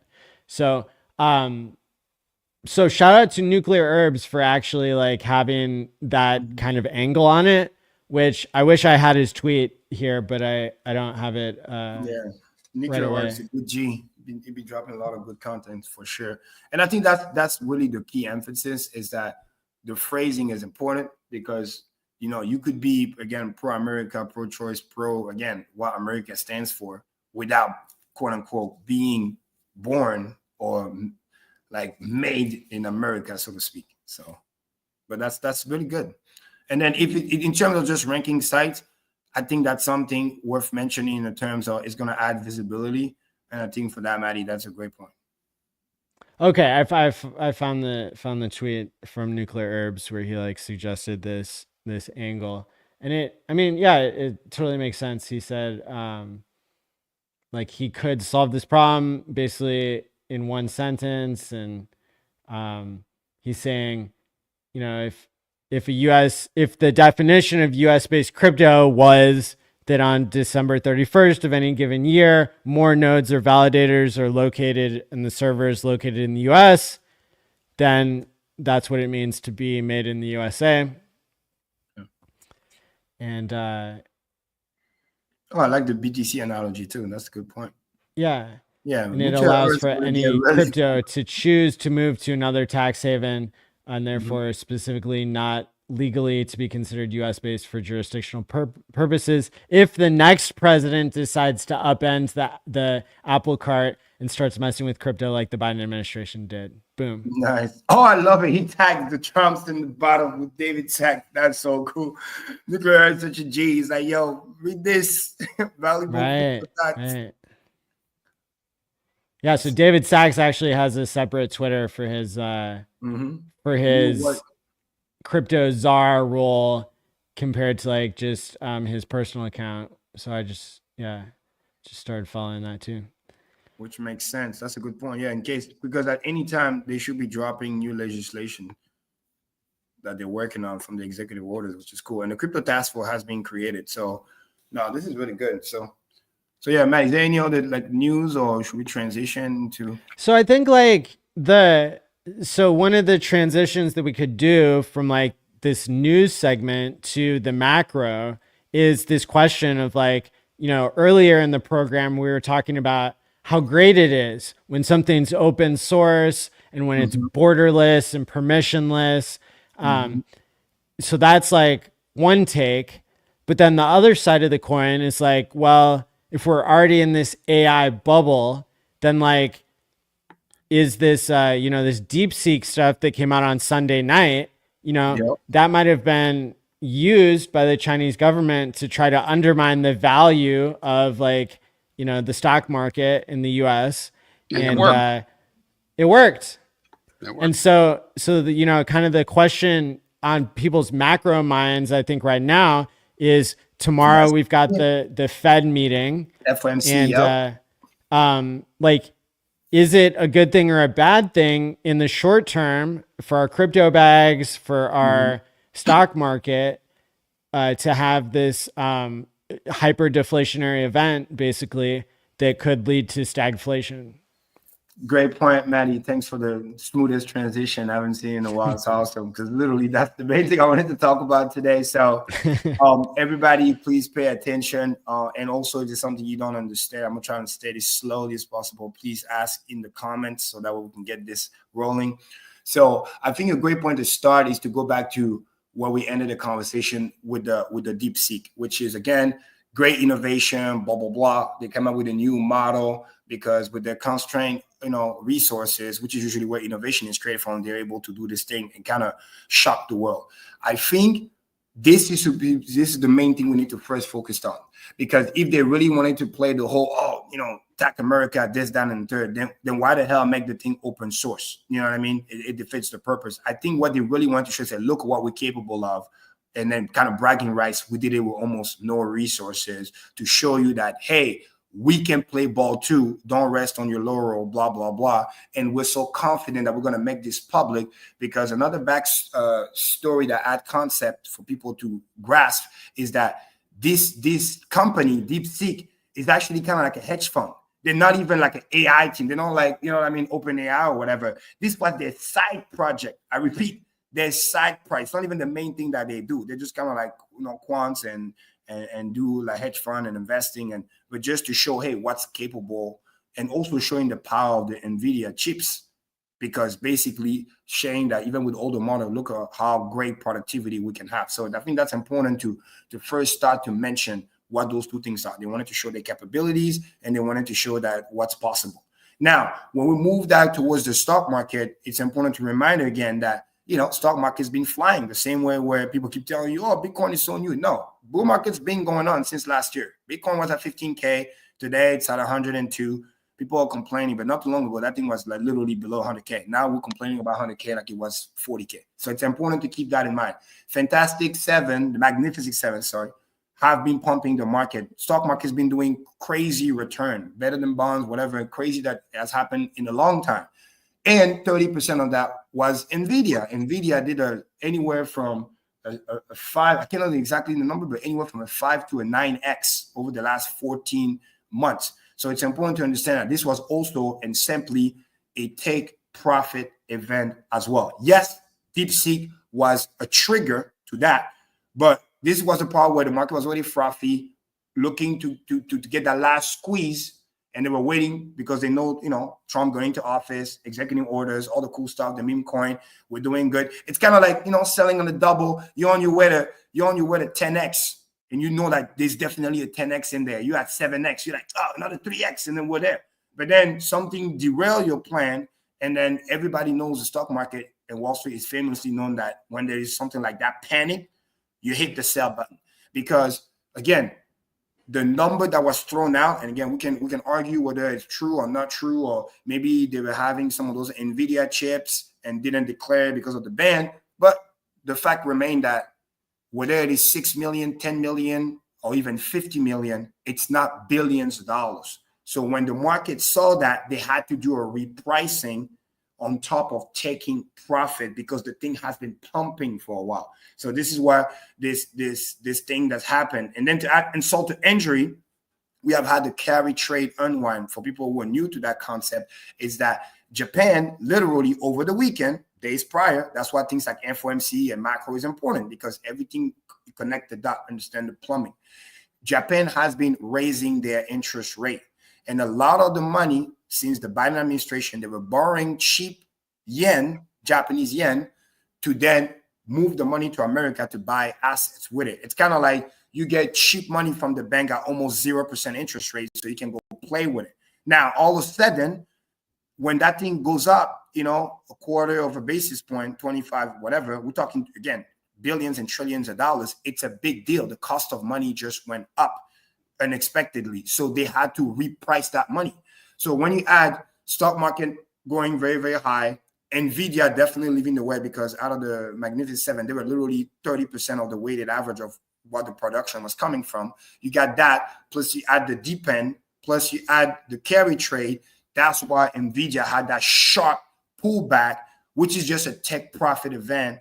And if everybody understands, you know, how parabolas work and how they reset themselves, sometimes you need that pullback just to reset the pricing, reset the valuation, have people chill out a little bit. That's why it creates that little bull flag, get ready for the next extension. Because again, 48 hours later, here we are now, people realize that it's not so big of a deal. It's a great innovation. The thing is open source, which means everybody's going to be able to benefit from it. Everybody's going to be able to have that same 20x efficiency boost, because they're going to be able to copy whatever those guys did. So it's like, it's not really that big of a deal. And moving forward, economic of scale is still going to matter. In other words, temporarily, yes, it might stagnate, because we just realized that we can get 20 times or at least 10 times more efficiency with what we already have. But let's not forget that the capacity, just like the electricity needs, it constantly needs to grow. It never stops, right? America needs to double the capacity of electricity in the country. And guess what? By 2030, whatever that number is, they most likely need to double it again, because that's just what exponential growth is. That's not going to stop. They're going to still need to buy more chips. There might be a temporary chill out to digest the move, but then eventually it has to go again. It is not an existential threat thinking like, oh my God, we're falling behind. No, it's an efficiency boost. And once you review the data and you start being a diva and panicking and getting liquidated, then you realize that, oh, it's short-term bearish, long-term bullish. Now, we add the FOMC. We already know tomorrow, for the most part, there's not going to have a rate cut. It's going to be 98% that we're going to stay where we are, which is a good thing. Anything better than rising is a good thing, because Fed Powell is still doing his best. Inflation is still not beat yet. So we still need to pay attention to that, because if inflation starts to rise and we start to look like we're doing stagflation, it's not going to be good for anybody. So as anything but raising is good. But the reason why FOMC, which is once a month, is so powerful is because this time Fed Powell start to give guidance. What do I always come here and tell you guys? It's not just the data itself. It's what Powell say after the conference. The data and what color tie he's wearing and what like micro expressions he makes with his face. Yes. Are we getting 2 cuts like it's projected right now for the rest of the year? Are we going to get 3? Are we going to get 4? And funny enough, it got slightly more bullish after this little AI debacle, if we call it like that, even though it's just a small pullback. NVIDIA is still really, really high valuation. Is the fact that now we can argue potentially that Trump could use that to pressure Powell to lower rates more. Not tomorrow. Tomorrow is most likely going to be 0. But to start adding more cuts within the year, because AI is potentially at risk, and AI is still the biggest concentration of the stock market's pump. So if we get some pullback, which actually is good for Powell because it's a deflationary event. When you have productivity increase, efficiency increase, those are deflationary events, good for inflation. That's what creates that repricing. So the $3 trillion, $600 billion loss, I know it sucks for people owning the stock, but it's good for the fight against inflation because it makes things go down, which then may tell Powell, oh, it's not as bad. We're not as overly gassed up as we think. People are coming back to reality. So we might be able to cut. And it's showing into the yield, which is the next thing that I want to show or now provide visual aid, is that the market, the bond market, is already kind of sniffing it out that, oh, this AI thing might be the reason. Sorry, I'm going to share my screen real quick. Might be the reason why Powell might still be a little bit more dovish, because we are realizing the concentration that we have against the stock market being heavily AI, and this pullback is now starting to push the yield down, which is good. This is 10-year yield. See, they have another red day today, which was really good. It looks like it peaked around the 4.8, and since then, it's trending down. When you look at it on the weekly, which is usually why I was able to look, is that we had that little crazy kind of rally pump, but it looks like it might be starting to trend down, because on the daily and the 4 hours, it already kind of broke down, which is good. And this is the yield. Cheaper money means more pump, and it's going to come and help and support the economy, because if we get those sharp pullback, things to deflationary, things to AI, it's a license for now the Fed to be able to pump. And one more thing that I've been saying for the last couple of weeks, we have $7 trillion of debt that we have to refinance this year. We can't do it, or we shouldn't be doing it when interest rates are this high. So the faster and the lower we lower interest rate, the lower overall debt we're going to have to pay back. So the faster we do it, the better. It's kind of like the debt clock. The debt clock accelerate, the higher the yields are, because, again, your interest rate is high, right? 10 years going down, but also 2 years going down, which is good. So it looks like that little arcing was the little double top over here, if we were to kind of do like a little chart. And once we start going back towards those lower level here, this is where expect that massive alt season to start kicking in again, because it's just like we've done in the past when we were, let me slow back a little bit more. When we were back in the day over here, it's the same thing. First, we fell out the parabola, we go down, we retest at the moving average, we fall below the moving average, we do 1 to 2 bounce, and then after that, it just do the death cross, and then literally we puke. Don't expect this bad. This is literally chaos. We don't want that. We want slow and steady going down. We want things like this. This is what we want.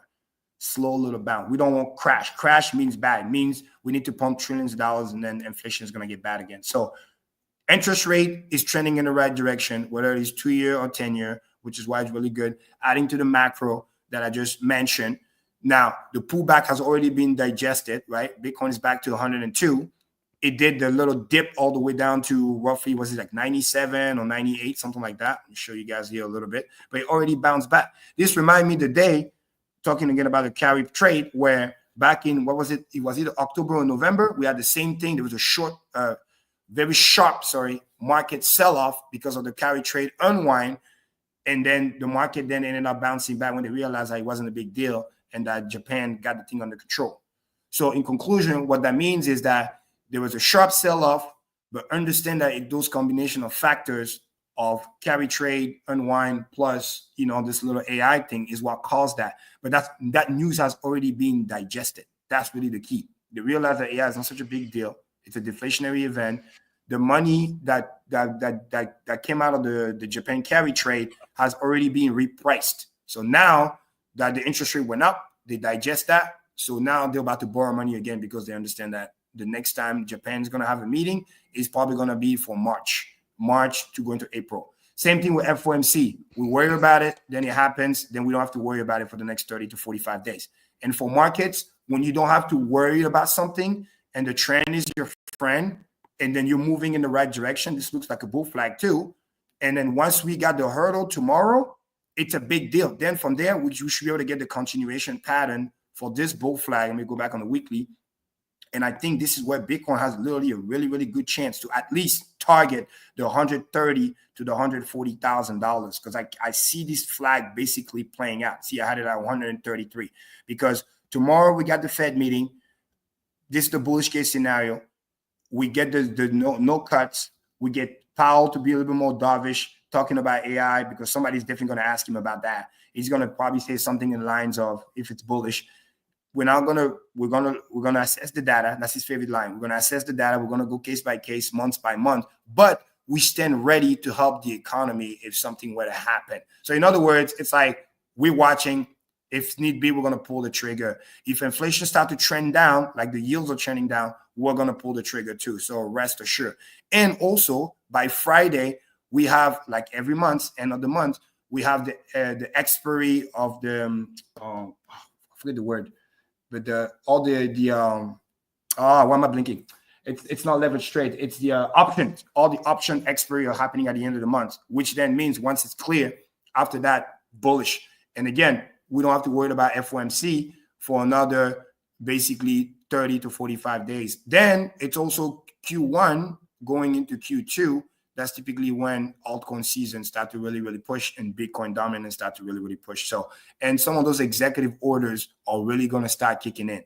The task force that's being created, led by Crypto Mom, Esther Pierce, is literally hard at work already. But just like anything has a time delay, first you sign an executive order and all this other stuff, it takes a little bit of time, probably a couple weeks to a month before you start seeing the results kicking in. It's like taking the medicine.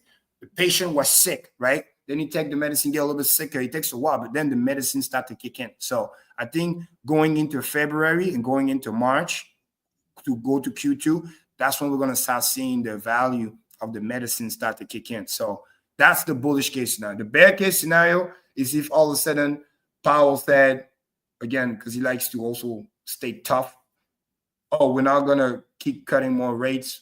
We think like we still got to value the data, and then we feel like stagflation is around the corner or still around as a risk. So we're not going to raise rates, but we're going to do what we did last summer, which is we're not raising rates, but we're just not going down. We're just going to stay steady and evaluate the data.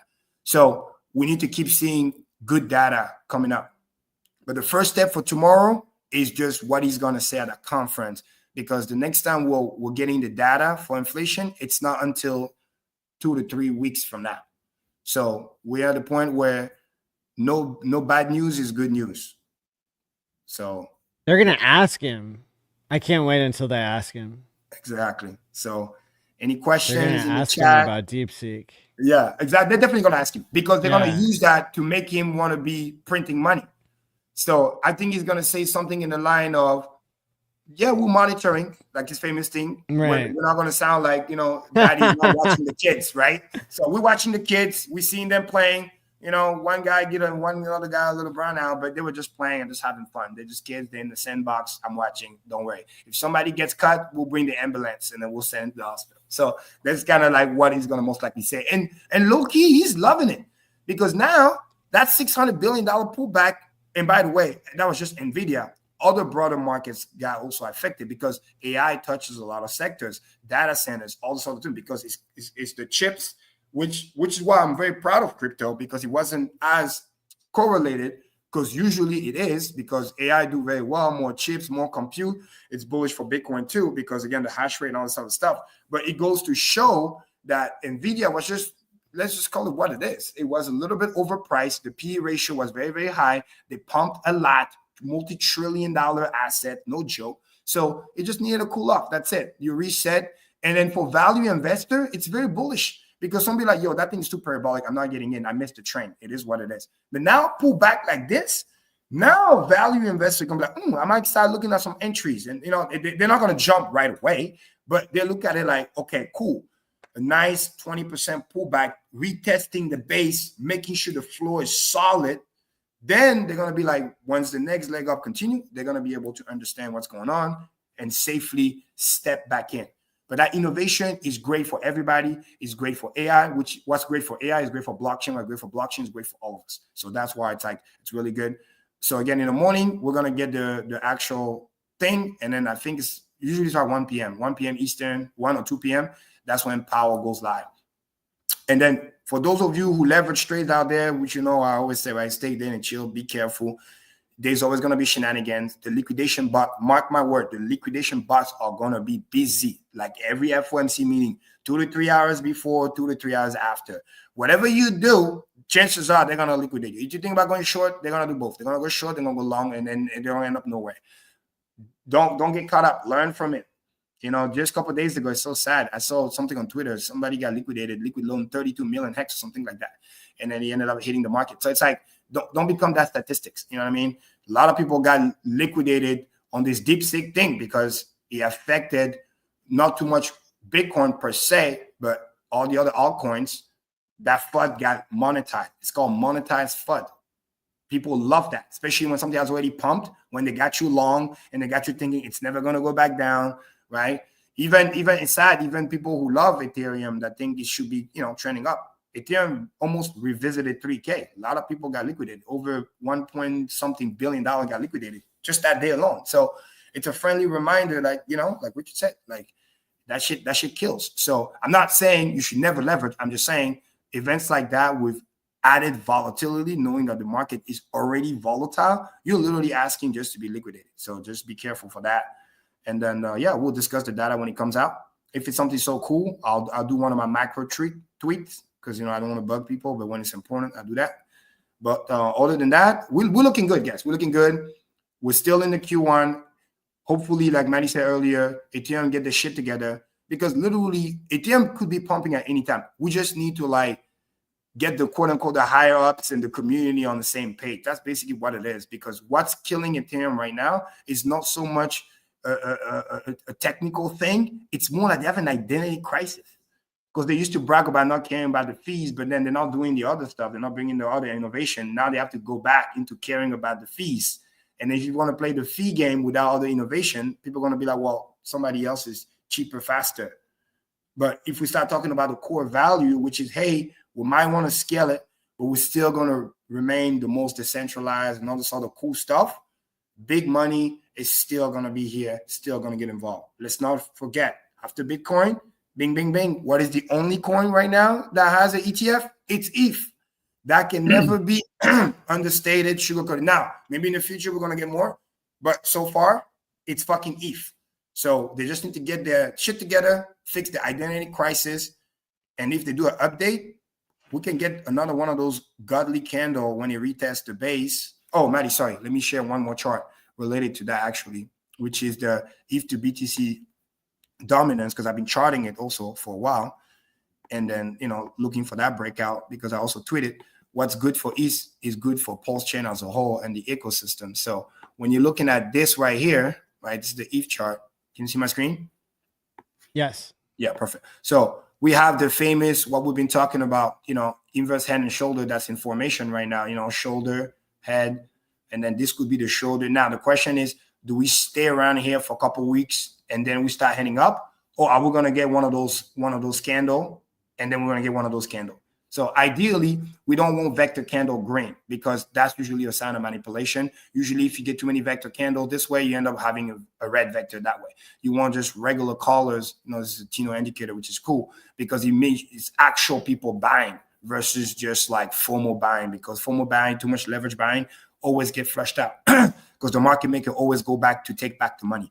The same way this was a short, for leverage flushed out. The market makers needs to go and retake that and recuperate that money. So at some point in the future, we will be trending back towards 4K. The question is, do we do a sharp V or are we going to do an arcing? And that's going to determine based on the value of money. This is what the FOMC and the macro is so important, because if monetary policy becomes loose again and not too much tightening, next thing you know, money gets loose, all season can come back.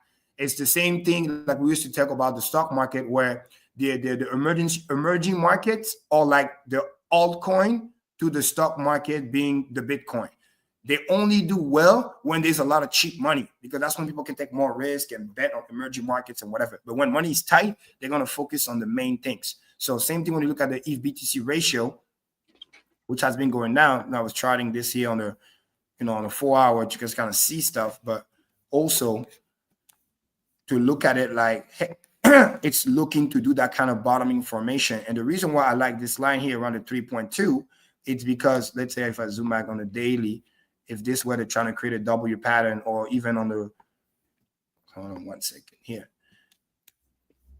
Let me do it weekly just to make it easier, because there's a big point that I want to come across. You see, the last time we were at 3.2 was right around here, and then Ethereum went on the tear. Imagine this. Let's say they fix the identity crisis. Ethereum can easily pull a move like this, like what they did here, which was in a matter of 49 days, 48 days, so 42 days actually. There's a weekly chart. It went up 170% against Bitcoin. That's insane.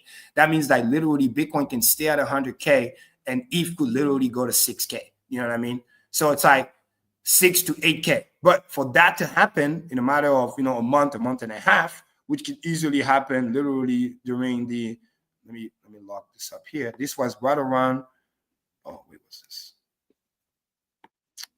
But anyway, it was right around March to April. So we can have a move like that. This is also what I meant earlier, where ETH kind of returned, 6 to almost, 5 to 6 year worth of dominance against Bitcoin, puking. But at any time, once it fixes identity crisis, it could literally bounce and start retesting moving average. This one here, and then this one, that. And if we were to do basic math, let's say Bitcoin stay at 100K, when you retest this moving average here at 44.82, let's say 45, that's basically a $4,500 ETH. If we go retest back to the 200 moving average, that's 6.1%. So basically, if Bitcoin stays at 100K, easy math, that's a $6,000 ETH. It's like those things are possible. But first, it needs to be able to get out of this mud. And the way it's going to get out of this mud is by getting this identity crisis fixed. And when that happened, in a matter of a month and a half, it could return 6 years worth of trending down. So that's why it's very important to keep an eye on it. It's in the value zone for all my value investors out there who understand macro. This is where at this level, for those who believe in ETH long term, very important, it's more likely better to be in ETH right now than not be in ETH if you haven't deployed yet, because at any moment it could literally just take off if they get their shit together fixed, especially when you look at it on the weekly chart. Now, there's definitely sign that we see on the daily and the 4 hours, but then again, this can we go back and address that for a moment? Yeah, go ahead. I mean, when you say get their crap together, yes, make a change, you're talking about with the fees, right? I'm talking about just the fees part of it. You're absolutely right, but just the identity, like what's the roadmap? This whole idea of we just want to compete. That's bad. Yeah, I don't know if I agree with you. I'm just going to throw it out there in this way. Right? I think everything you were saying is on target, but I think the people are going to make money off of cycles. I don't give a crap about anything you just said. No, of course they will. Now, what I mean is this, man. Clearly, all right, this is their version of Bitcoin 2.0. They've been keeping it gate kept and collecting as much of this ETH off the market as they can at lower prices. Of course. And they like green candles and they like money, man. These people, whoever they are, right? And so I don't think ETH is at any risk of missing out in terms. Well, nobody of said they're going to miss out. It's just more about delay. Well, the way I'm thinking about this is, it's gonna catch the wave. I mean, it's gonna happen. Yes, and it's not because I want it to happen. I'm just saying, hey, listen, it's cycles, right? This is a 4-year cycle. I wouldn't say it's 100% guaranteed, but it's definitely in a balance of probability most likely to happen than not to happen. Is there going to? Let me ask you this: is there going to be a crypto top here soon? You think this is a cycle? Are we going to get to a cycle top? Is that what you're saying? At some point. You talk about for ETH specifically, or no, for crypto. Well, yeah, I mean, I still believe in a 4-year cycle. I mean, again, something Ethereum's going. Otherwise. It's not really a question. It's going. Yeah. No, but again, look. I'll put it this way. Yeah. I had to add some controversy. Ethereum is what? The only coin, or less, maybe it's a handful of coins, have ever outperformed Bitcoin. So if we're measuring in Bitcoin dominance, ETH does not have to outperform Bitcoin. Like, statistically speaking, it's been an outlier in its first 3 cycles, not being down horribly, not being down 99% against Bitcoin, which everything else is. Even things, that have survived multiple cycles, when you compare them to Bitcoin, they aren't. So you've got that reality, which is like, Bitcoin dominance like rules all. And then you've also got the reality that the founder is like embarrassed that the fees are so high, and it's like actively, leading this organization of 200 people in the Ethereum Foundation to say, like, we're going to make it so that we do not quote unquote win. And that's why all like the ETH maxis who are buying at 30 cents, they're capitulating now. And, we don't yet know how far that's going to go. I bought my first ETH at what, $12.50, $13. Like, nice. I wish I would have gotten more, because then I could, dump that shit now. 287, baby. Yeah. And I didn't keep any of them. That's right. Right. Because that's how much I know. Right? So nobody listened to me, because you know what's funny? I it's one of those things I want to remind people again. This is so funny. It's like two things could be again right at the same time. I think what Crispy said is spot on. It's not even controversial. I also agree with that. But again, no, it's just I'm just could be right at the same time, because in a balance of probability, and even when you look at this chart, that's what I put even on the monthly. This is not bad. This is still a high low. It's literally in my zone. I've been drawing this line literally ever since ETH was over here. I put this line because I knew if he plays it, and I've been watching obviously Benjamin Cohen and whatever, and some of the TC that he's been talking about, because he's looking at fractal that ETH has done this pattern before, especially on the weekly chart. This is nothing new. Like, he has done that over here. He did the puking, retest the old, and then off he go. So technically speaking, it's doing what things he has done before. It's literally, and then we're within the margin. It always wakes up around Q1 to Q2. So again, unless the fractal is invalidated, we are still in the ball play. I want to be very clear. I'm very bullish ETH. I think it's most likely going to do. Now, it would have been nicer if they don't have the identity crisis, so things can happen a little bit faster than it could be. But I'm still strongly believing that it most likely will happen, because again, there's still a lot of runway for the quote unquote thesis to then be invalidated. If ETH doesn't move, and then like we were talking about earlier, big if miss the cycle and do not pump, and then we get a new cycle, then I will have to reconsider my thesis. But until then, it's doing what it's supposed to be doing, because first Bitcoin pump, that's what the dominance do what it does. Then it retract. The same way when you look at the Bitcoin dominance, it's doing what we expect it to do, right? Rising wage broke down, right? Now let me go back to the weekly. Then looking to try to retest and re-enter the wage is most likely going to be using as a lower high at some point, and then puke. Now, if it goes back and make a new high, now we have problems. What's your dollar value? I see the bottom possibly for ETH is going to 2,600. I'll be honest with you. I don't care about, I believe in ETH so long term, but I don't really care about the USD value. I just look at the ratio. As long as, let's say, for example, if go to 2,600, right? Or you get 2K. Let me be very creative. Are you guys talking about like before it goes up above 4,000, or are you talking about like in the next bear market? Yeah, are you talking about this year? I'm talking about in the next month. Yeah, next month. Maddie, remember that comment that you made, that you said you asked the AI, what is ETH going to be next month? And you heard something about 2K. Let's just say, again, and people watching, we're not saying that's what's going to happen. We're saying it's just really for exercise purposes. It's going to happen. Let's say it does go to 2K, right? If ETH go to 2K, because Bitcoin went back to 80K to do a retest as well, and the Bitcoin dominance is around where it is now, and the ETH to BTC ratio is around where it is now, I can care less what the USD price is, because I'm just pricing. Again, I'm crypto focused. I price my ETH in Bitcoin ratio. I price my altcoin season happening versus BTC dominance. So as long as this bottom does not fail out and we stay in this zone, I can care less. The price can be from here ratio all the way down to here. I can care less. Now, if you start losing the lows and start going all the way down here, then we might start to feel a little bit worried. I think it's going back down to the trend line. Maybe. And it could. But whatever. It doesn't. You know, here's the thing. This is how I look at this stuff, because I'm looking at the macro, and I am looking at dollar value in the case of ETH, though I acknowledge that the ratio is a much better way of doing things. But most of the world cares about the dollar value, and what I'm looking at are the golden ratio numbers, the Fibonacci's, and over the long time frame, 350-day moving average, 111-day moving average, and we just had a cross of those averages, which is kind of like a negative thing, and it didn't hold as support, so it's now below. So it's quite possible that we'll see some dippage, and even like a wick down to the 2,600 level.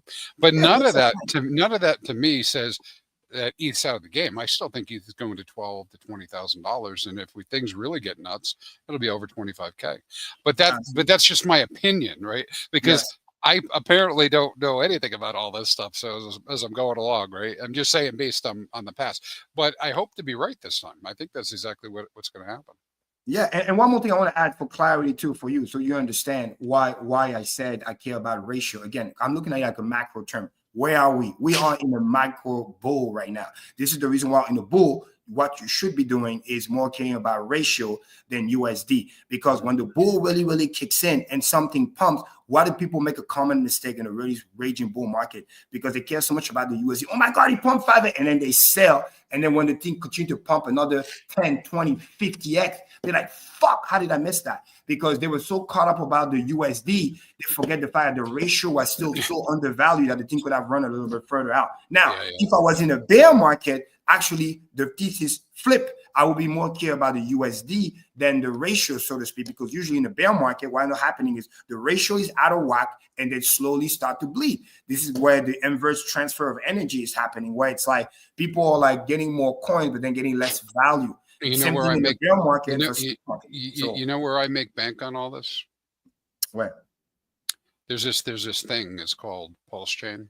Yeah, and like I'm on this. It's this other chain, right? Exactly. And I'm able to go in. Tell me more. I'm going in and farming, and I farm wheat. You see, same thing. I love the ratio. And oh my God, is that a moneymaker? I like the volatility. Exactly. And so, yeah, okay. So some people will complain that they don't like 34% APR on a WETH pulse pair, but I'm here to tell you that's a pretty good number. Exactly. Anyways, perfect example. What you say? This kind of volatility is awesome, man. Because you love it. You know, the further that gets apart, right, the better. For me, right? Because it just starts printing more. And like you perfectly said, right? It's WETH to pulse. It does, but it does affect our prices too. You know, WETH is pretty important to pulse, right? In terms of supporting the price. So I get that it goes back and forth, but like you said, and the reason I mentioned I normally look at ratios. The reason I'm saying that is when I see that people make this mistake too, like you're saying on Pulse Chain. You can't look at it with dollars. You really have to just take the price off. I mean, if anything, this guy Sonny I don't know if you guys know Sonny from Sonny's Pub, but shout out to him. But over and over again, you know, my conversation with him, he reminds me of that. And I remind myself of that. And I remind people of that. Go value everything in Pulse. It is very important to go value in Pulse. Because because of the macro. That's why I always want to bring it back to the macro, because it's not one set fits all. It's just understand the framework of reference which you're operating from. The macro is right now, we're still in the bull. So therefore, because you don't want to like shoot yourself in the foot, because I've seen it. We have seen it. Something pop 20, 50x. Oh my God, Cream, it's so overvalued. It's not going to because you cannot fathom bigger number. You're so caught up in the USD. You forget that the other crypto did millions of X's. And then you start to shoot yourself in the foot and then selling too early, panicking. And then the thing just left you behind. And although you made money, you feel really, really stupid because that thing could have retired you. And then you got your little 2-3x. And then when you spend so much time studying a move that can literally retire you, and when the move comes, you just chicken out, or you don't. You fix that. You know, you fix that. If you have something you're so worried about that it's going to do that to you, right? That if the value disappeared, you're going to worry about it. You keep a hodl bag, right? I like to split the difference. Oh, you stay there and chill. So I had somebody asking about a swap between two of the RH tokens, and they were kind of like bummed out, like, well, you know, PulseX just isn't doing what I expected it to do. I'm going to swap it for this other thing. And I said, well, listen, I don't know which one's going to go up first or why, you know, I mean, I don't know. So you know what I do in those situations? I take half the position, go do it. You know, whatever I'm thinking about. If it's $1,000, I'll do $500, right? And this way I have exposure to both. I'm in the game, right? I mean, and you know what? 1,000x and 500 is pretty good. Yeah. And by the way, fun fact, speaking about PulseX, again, to make another point here, which is really cool, right? Let me quickly go here. It's that when you actually talking about ratio, people will be like, oh, it did this or it did that. And then it's like, when you go and you understand the patience, what PulseX has been actually doing, it's that it's been gaining a lot against Pulse. It's been gaining a lot. So that way it's like, somebody will easily miss the point thinking, oh, it's not doing well, because again, they're impatient. They don't understand that it has the biggest liquidity in terms of, so it's going to take the longest time to pump. But the thing is that it's already pumping, especially against a Pulse. Look at that. This is crazy. Last time I see trend strong like that up into the right diagonal, I've never reminds me BNB, because that's what BNB used to fucking do. Literally, it's a stable coin. It was. I remember I was there. I saw BNB. BNB launch. For those who don't know, BNB launch at fucking $2. Wait to like 50 cents for a little bit, $2. Stay there for a while, then $3-5, and then I remember 6 months later, it went on the tear, and then literally for a year and a half, the chart looked like this. It just looked like it just kept going, because again, rain or shine, it's just a volume game. And this is what PulseX does. It's eating the liquidity. And this is a ratio. This has nothing to do with the USD price. It's just a ratio. So as long as this continues to play and you understand that Pulse hasn't ran yet in USD value, you shouldn't be worried about what the USD. You know what happened? You know what happened with this? With this going up like this? This actually made me question my forever in farm, right? Because I don't worry about the impermanent loss with the farms, because it is a dollar value. That's how this thing is captured, right? It's a dollar value that determines how much I get in ink, blah blah blah blah. So I just like getting the inks, but this bothered me so much, Kareem, that it's going up like this, that I went and got more. I went and got more. I went and got more PulseX. There's no chart that looks like this, so that I'd have exposure outside of the farm with PulseX.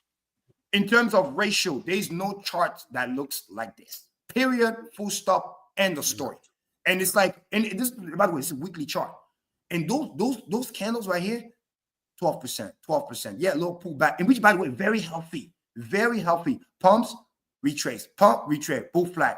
Retrace, bull flag, retrace, bull flag, retrace. And you get to see how it started to arc up too, because now the pumps are getting a little bit more severe, and it's eating the liquidity, which is also why I'm pumping faster. Because, and when I say the liquidity, I'm talking in coin term. The lower the liquidity, the faster the pump can come. There's less coin in the scale. Less coin in the scale, volume is the same or increasing. This is basic math. means more coins are being removed at a faster rate. I should put all my PulseX into liquidity, you're saying? Huh? Yeah. So it's like, no. And this is a great reminder of what I was just talking about in terms of ratio earlier. Don't worry so much about the USD. Look at the ratio. And the one last thing I want to say about the ETH BTC, the reason why I care more about this zone more than this zone is because, again, macro in terms of structure, when it stops, and hopefully if it stops here, I don't care if we stay here for another month and a half. It needs to hold around here, because when it does that, we still got the beautiful higher low macro structure, right?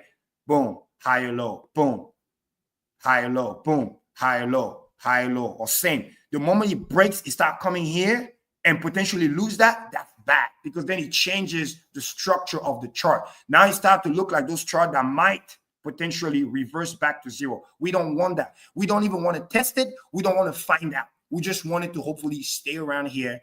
The shenanigans stops and then bounce. Because the moment this bounce on the weekly and start trending back this way, mark my word, all the haters are all going to come back, and the scavengers and the hyena, they're going to start talking about how great ETH is and blah, blah, blah, blah, blah. Because meanwhile, when everybody's getting liquidated or cashed out, those who stayed in, those who don't get liquidated, that just keep dollar cost average, eventually the bottom is made, and then the things start to push back the other way. It's the same time I remember when ETH was around, ETH USD was around this thing over here. We were sitting here, oh my God, ETH is gonna die, it's gonna die. Remember this big wick, boom, all this $80. I was there. I remember that crash. I bought ETH at $80 because I knew that if you hold long term, the thesis hasn't changed, the macro hasn't changed, the blockchain works. Yes, there's things that they're working on. You know where mine went?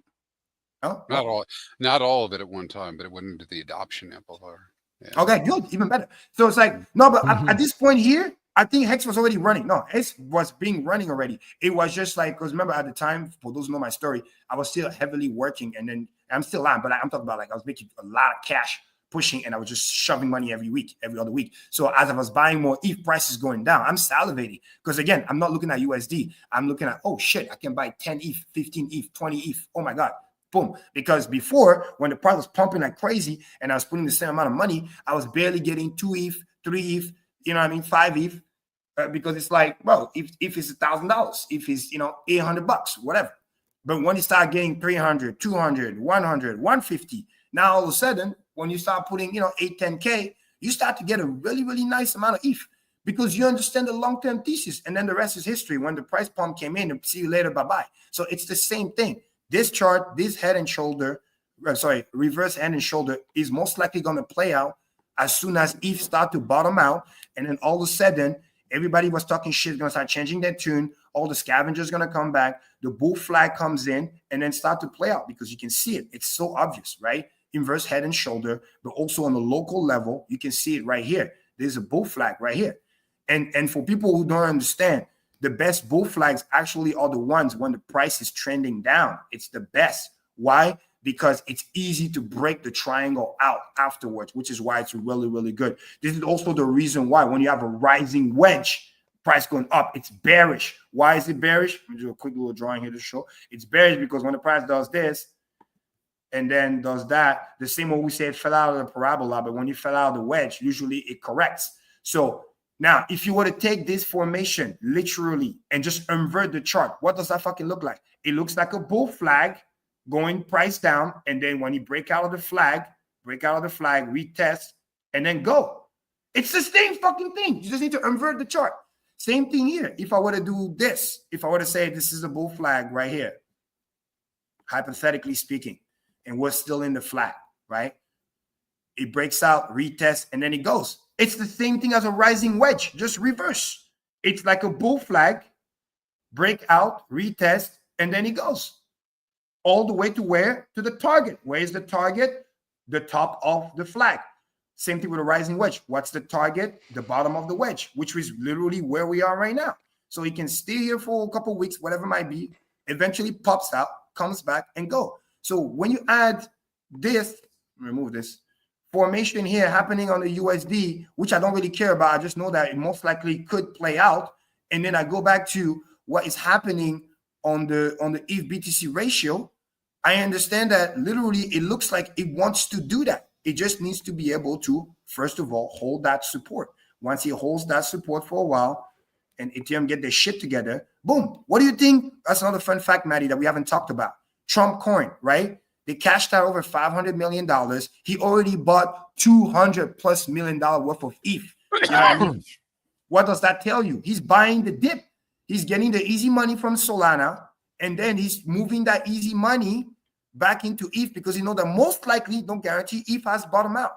And there's another chart that Benjamin Cohen has shown that's very, very powerful. And I think somebody showed it once too, is that the ETH to Solana chart literally looks like ETH to Bitcoin chart, but just delayed. Like ETH to Solana looks kind of like this, but then it's somewhere around here, and it looks like it's losing steam and it's about to lose the super trend. Well, guess what? ETH already done it. In other words, we always say, do you want to buy the thing that already pumped a lot, that might pump a little bit more? Or do you want to buy the thing that's also good product market fit, but hasn't pumped yet? It's the same thing. And last but not least, I'm going to bring it back to PulseX, which is like, when you see a trend like that going on for literally over a year, weekly chart hasn't been broken out since that bottom, it's a no fucking brainer. And it has nothing to do with price. It's just ratio, but it's just very, very strong trend. So for everybody fading PulseX, you're tripping. You are freaking tripping. You know what I mean? The same way we used to chart, you know, Hex ETH and all this other stuff back in the day, and understanding when we saw the flag and we saw the uptrend, it's the same thing. Now, is it going to happen overnight? No. Again, weekly chart, macro. That's what we're talking about. But the writing is on the wall. The support is here. As long as it stays around here, there's nothing to really panic about. The inverse head and shoulder could literally play out here on the ETH, which is good. Money is starting to get cheap again, right? This is the review, because you see the almost triple top, if you were to look at it like that. Like we have a triple top. It's like, whoa. And you get to see, if I were to chart this kind of like a rising wedge on the yield, you get to see where like it's literally breaking down the trend. Guess what? Money gets cheap. On the 10-year, on the 2-year, money is already front run over here. It's going to get cheaper. If money gets cheap, liquidity comes back in. Global liquidity goes up. Global liquidity goes up. Money is coming back in big time. They're printing it. They're literally financializing it. Another proof, as the yield are going down, guess what? DXY also topped big time. Look at that. Sharp. There was a sharp pump before Trump comes in, and then sharp decline, which is how they're monetizing the money, the debt, because we had a strong currency against everybody else, and then you start printing like crazy, which weakens your currency, which is also good for trade, and then you get to use the money, and we get to refinance the debt at a cheaper price. You guys remember here? And then he did this. We went on a crazy pump when that happened. Same thing here. We went on a crazy pump when that happened. This was when Bitcoin left the freaking 16K and started running towards the, 30K plus 40K. This was when we went from the 40 to the 60Ks and stuff. So it's like every time you see a major dollar, quote unquote, printish collapse, Bitcoin, crypto as a whole, but definitely Bitcoin benefits from it. If Bitcoin benefit from it, ETH is going to benefit from it. And last but not least, if once again, these ratios stick around here, bare minimum, and stay around this ratio, but let's say hypothetically, Bitcoin start to run towards $150,000, what do you think is going to happen to ETH? ETH is going to have to go to 4,000 and 5,000, because if the ratio against Bitcoin is not further losing the 003, but Bitcoin start to trend towards 120, 130,000, well, ETH is going to have to go up also. And then once you start catching certain trend, all of a sudden it will pump. So understand those things, understand the macro, and be careful. And then for those who are in Solana, again, I'm not a hater, but I'm just saying, I don't have it here, but watch out for the Solana ETH chart. I'm telling you, because when ETH start to really, really pump, all that money that left ETH, because it's true, a lot of the pumpage that happened in Solana, make no mistake about it, that money came from ETH. Sooner or later, just like people that do leverage, sooner or later, the money goes back. Don't think that it's going to stay there forever. So I'll leave that as a closing message, food for thoughts, to each their own. But just understand that when ETH start to pump, it's going to start sucking liquidity out of the alt like you have never seen before. The same way when there's a major crash and everybody fleet back to Bitcoin and everybody and ETH gets drained, when ETH start to pump, it's going to start draining all those so-called altcoin killers, because all of a sudden reality sets in. But then again, hopefully it happens sooner than later, and hopefully they get their identity crisis taken care of. But it's not a matter of like, oh, is it gonna happen? I strongly believe it will happen. It's just a matter of like when, not if. Yeah, I mean, we could get an Ethereum strategic reserve. You know, that could totally disrupt my my short-term bear thesis from ChatGPT.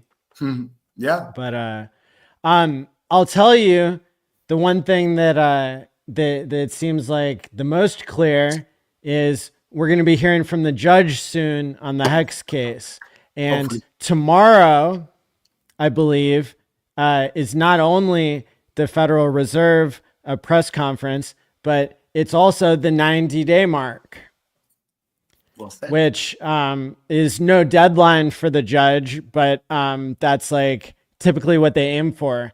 And so every day now we get past closer to and getting across the line of the 90-day mark, like the more likely it is that we'll hear whether the Hex case will be dismissed. And, you know, I think there's speculation that it might be dismissed for Hex and not Pulse Chain and Pulse X, or maybe it'll be dismissed for everything. We found out today that like some SEC stuff against XRP got taken down from their website just today. So that's a completely different mechanism than like the court mechanism, of course. But you know, we're rooting for both of those scenarios. So what do you guys think? Are you on the edge of your seats yet, or what? That will be key if it drops on time. But one beautiful thing that we have is, again, bonding liquidity should never be underestimated. Let's say, if God forbid, we only get a partial dismiss and they say Hex gets dismissed, thanks to bonding liquidity. If just Hex pumps like crazy, and we just finished talking about ratios, everything else just follows. The same way, if ETH pumps, we just follow. So it's like just getting one or the other, it will just be bullish. Partial or full, I think that's great. Stake the Hex. Yeah. And shout out to everybody in the chat. You guys are awesome. Thanks for the message. And yeah, my boy, you and Anderson in the chat. Yeah, there's a bullish divergence. I charted it. ETH to BTC ratio. It really is exciting time. Now, the question I like John. I like John. You know why I like John? Cool. Yeah, he said that I was right. Yes. That's awesome. Yeah. And then the last thing, to add a little bit of motivational speaking, I guess, which is cool, is like, you got to ask yourself, right? You've been here, I don't know, 1, 2, 3, because we have people in the community that's been here, obviously 5 years. Some people have been here 1 year or 2 years, but at least most people have been in crypto 2, 3 years. You've been waiting for this moment. You've been patient. You've been all this other stuff. It's like, you're closer to the end of the tunnel than the beginning of the tunnel. Now, the question that you really got to ask yourself is like, especially if you're hustling and working and generating new cash, you don't want to look back and be like, man, this was near the bottom, this one near whatever, and I couldn't add more to my position and I didn't, or whatever. So you have to ask yourself, like, am I doing all the best thing that I can do to position myself that hopefully after this cycle or the next, get in a better financial situation? And hopefully for some of you, I wish everybody to be financially free. So it's like, instead of worried about the when, you just know that it's mostly going to happen. And instead of worrying too much about the when, look at it like that's what I'm looking at, like a blessing. And that's why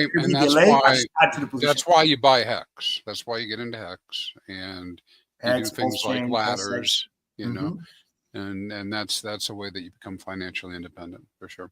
Listen, there's a lot of stuff going on. We talked about a whole bunch of news. There's all sorts of news we could be talking about. There's lots of shiny objects, right? But I will say this. I agree with you. Stick to for the average new person who's trying to understand all this stuff. Stick to the RH token basket. Yeah. Well, hey, I'm not new, but I bought some Hex today because I was digging around for any of that pesky Zen that I could find, and here's what I found. So hey, you got the 5K on the AI stuff. Good job. Right. I haven't decided what to do with that yet, but yeah, I ended up running in to some PUSDC Wow. that I was airdropped for free when Pulse Chain launched. And, you know, that stuff, it's like selling for a penny or something. It's like, you know, it's up like a trillion, you know, it's up 1 trillion% from 0 all the way to a penny. And, you know, I don't see any case getting dismissed about PDI or PUSDC in the next week, but I do see something about Hex. So go ahead, Crispy. There you go. Wow, Matty, that was so good. That was smooth. I did a rotate the money. I did something called a crispy scratcher back in May. You remember I was talking to you about last year in May about the whole PDI thing and all this. Okay. So this is what the outcome has been, and I'm not telling people go do this, but it's just an idea that I'd come up with at the time. V2, PDI, USDT, $500, and during that period of time, you know, it's grown both in size and dollar value. There's something like a 6x. Wow.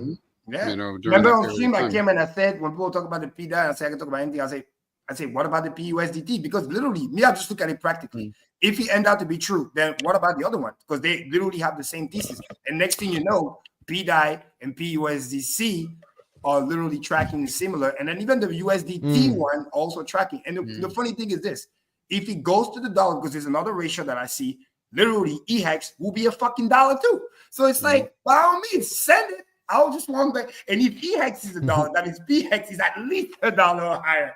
Oh, so God, yeah. Well, you know, you saw that Hex lost the battle with PDI at the moment, right? Right, the ratio. So now I can get more Hex per PDI because the ratio slipped. But I think that's temporarily. It's because of Black Swan event. Oh yeah, sure. You got those people getting liquidated. The liquid loan stuff. 32 million Hicks got liquidated, and then also for better. Whoa. Big actors. Wait. You keep saying that Hex was liquidated with liquid loans. How's that possible? It does pulse. Well, with like the equivalent. Okay, maybe what's equivalent, my bad. Because it says on the Twitter feed that 32 million Hex was liquidated. That's what it says. Yeah, from like the Hex version of liquid loans. Okay. Which is Power City, not liquid loans. Sorry, everybody. I just like I said, I don't even use this. I just that may perhaps that's what did it. I don't know. But regardless, we've been seeing the flippering. Right? Yes. So they're flippering upwards. And so I expect at some point here I'll be like, I can get 1.5 Hex per PDI. Maybe I'll swap it, and then it'll go the other way, and people are rotating. So people are rotating in and out. They're taking that trade. And remember, Crispy, this is the thing we should talk about all the time. This is a great reminder that because you and I will really analyze the Hex taking too. It's like we're in Q1, and there's a lot of people who have cyclical yearly stakes that ends always in January. The people that kind of like, if you were a financial planner, you run your January, you cash all the money that you need, and then you run your funds and your budget for the year. So there's been a lot of stakes, 20 million here, 30 million here. There's a guy even that sold like 50 million. And I'm happy for the person. He did a long-term 5-year stake and then never emergency end stake, and then the stake ended, and then he just cashed out. And then I think people were saying, good job. Like, Hexo was saying good job. So it's like some of the slightly depegging ratio. Why I'm saying it's temporary is because there's been some people, cashing out on their stake, rightfully so. But then the cool thing that's long term, well, they staked, the stake ended, and then they wanted to cash out. I mean, what else can you do? At least they didn't EES. My point is that they played the game by the rule, and then But by the way, fun fact: the person had still 150 million Hex. Okay, it's not like maybe I used the wrong term. Cash out doesn't mean he has no more stake. It's just that stake ended. It was a 5-year stake. It wasn't one of those like rotation, because everything that you see usually that's big amount. People are usually doing like a 90-day rotation or less. Well, people forget Hex is a 15-year cycle. Exactly. I'll do a video this week on this, but it is a 15-year cycle. And what does that mean? It means this, at least in the staking portion of it. Yeah. But what it does is, and ultimately what it's set up to do is to create a situation where Hex is independent of normal crypto cycles. Yeah. That's the ultimate, right? Because what it does, Maddie, I see you see your eyeballs rolling over there.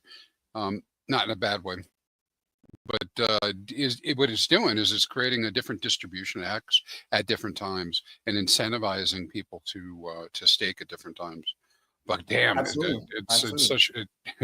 I know this is just me. I feel like getting my Cuatro Cinco's in is such an opportunity right now. So yeah. Oh, big! It's gonna be awesome. It's gonna be awesome. But here's the thing: is we won't know that for probably another 5 to 10 years, right? Yeah. That I'm right.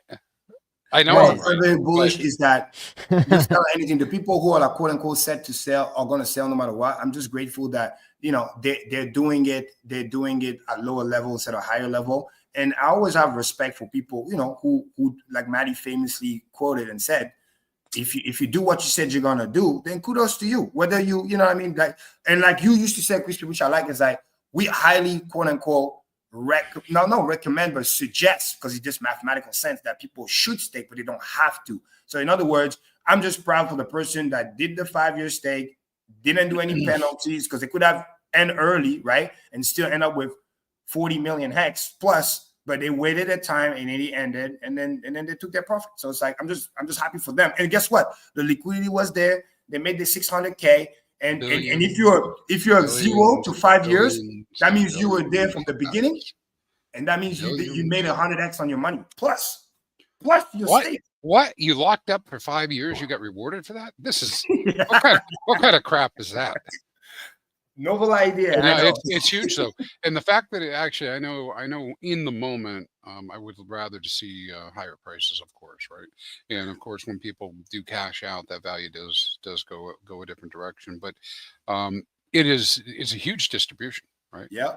Because that situation cannot occur again for that person. What that person was able to do, and God bless. I mean, whatever he or she needed to do, or they.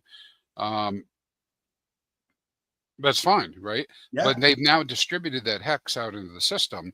Exactly. No one can ever do that. They were the only ones that could have created a new stake that would have come close to the same number of T-shares.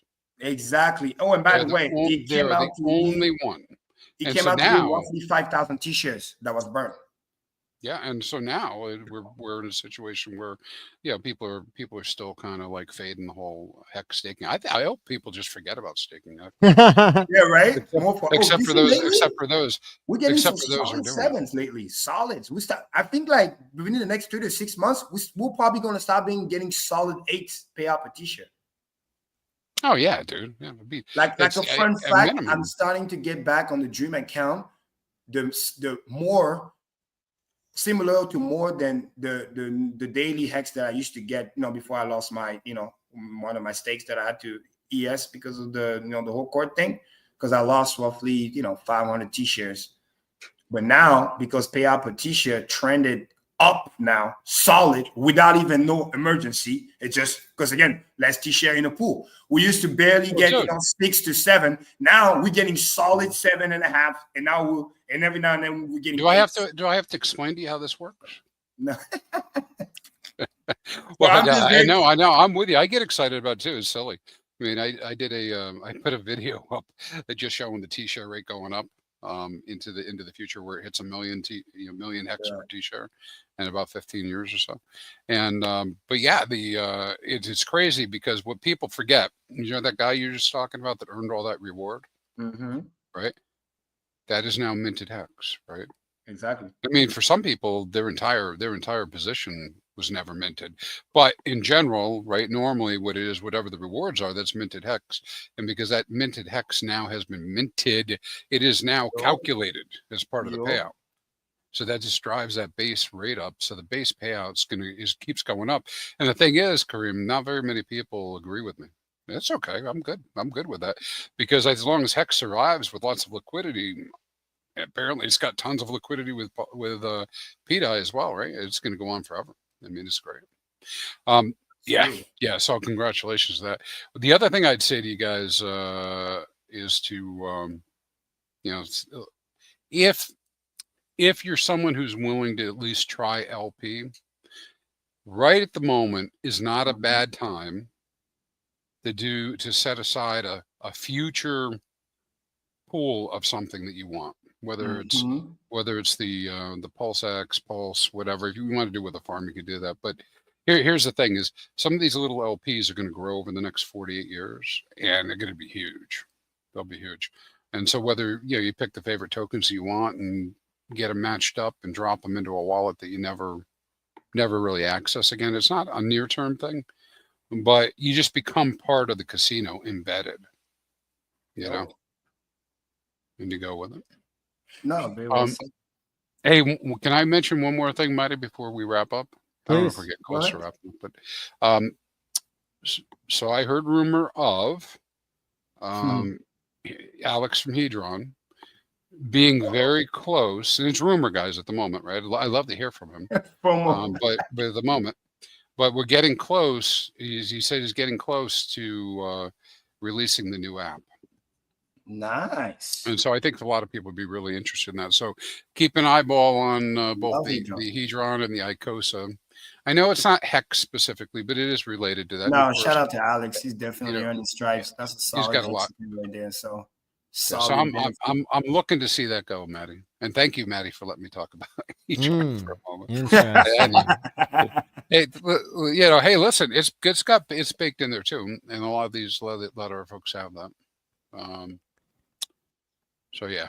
Well, that reminds me of the Maddie token for some reason. I don't know why, but if we're mentioning other stuff, that's a token lions and tigers and bears. So Maddie said, what is Maddie's token doing? It's just chilling. It's Kareem just said that there's no chart like the PulseX chart. Oh, wow. That's true, but Maddie does have a lot of offline, bags. You know a guy? Yeah, that are PulseX and Deci related. So I mean, if anything was ever going to have a chart like that, who knows? But hey, the Maddie V2 pool is doing okay. I mean, of course, it's only $100. There was there's 30 or 40K of liquidity added, maybe a month or two ago. Maybe it was a couple months ago, and that that wasn't touched for a little while, and then some people ate it up. So so far, if we're looking at the history, there have been periods where there was a 20x amount of liquidity, and then it's 20x less and 20x more. So that's kind of interesting. And people were mentioning at the time that it's interesting that people didn't grab it right away, and that sort of thing. So hey, what's up, RH Max? Good to see RH Max. He always does great work, and I just saw he was posting some old Richard videos, which I watched one of those today. It was really good. So thanks for everything you do there. Yeah, I was watching. I was watching RH Maximus the other day. Yeah, you see the. Did you see the old interview that Richard did? Hexologist had it up the other day. The old interview that he had done. Oh geez, what was that jerk's name? The one that was just Peter McCormick. Yeah, scream and scam the whole thing. I laughed my ass off watching that. I've been catching about the second half of those episodes, and one thing that people have to check out if they've never seen it before is Hexologist has this a video AI version of Richard. Oh, it's so cool. It's that funny. He's trained for that. It's so and so you can ask Richard a question for at least $10 super chat. Yeah. And then that supports Hexologist, because he's looking for a job. By the way, if anybody has a job for him in Idaho, I could use a moderator for my chat. Right.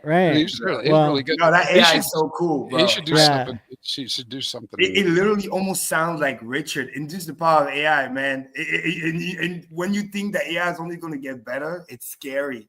It is witty, it's funny, and I think it feels good because I ain't gonna lie, I kind of miss hearing Richard's voice. That's why sometimes, me and you, sometimes we go watch old video. It's just good little refresh. And that's what I love what he does on the He goes back and he play old Richard's video or even thing with the chord and that old stuff that we kind of know, but it's just great to like get a refresher. So that was awesome. It's too bad. It's too bad Richard was so wrong. I mean, think about it, right? He said you should delay gratification, holding, time in the market is better than timing the market. What's better than holding, staking? I mean, all those things turned out to be exactly right. At least in the playbook I'm using, but yeah. Like, I'm laughing because I can't go, one step into a chat anywhere without somebody saying that it's all cool in the comments. He's completely wrong, That's awesome. Maddie, question. Somebody said in the chat here, thoughts on EHEX being bridged to base blockchain.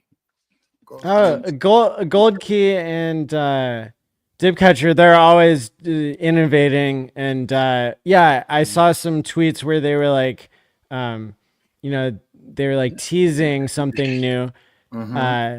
But yeah, that'd be cool. I don't know anything about that specific point of EHEX being bridged to base, but I know that there's a community on base that doesn't know about Hex yet. So exactly, go for it. Hey, did you? I'll tell you, one of the things to do over there would be simply make money. Right now, I'm not going there. And I don't think this is for a regular person, but make money. Yeah, because what happens here. Listen, Matt, we have all these assets. A lot of us have assets that are on the Pulse chain. When you bridge them out and over to these other chains, somebody's got to provide LP over there for the game to start. So people make money that way. Now, I don't advocate doing that, but that's one of the things. Maybe they're doing some sort of protocol too.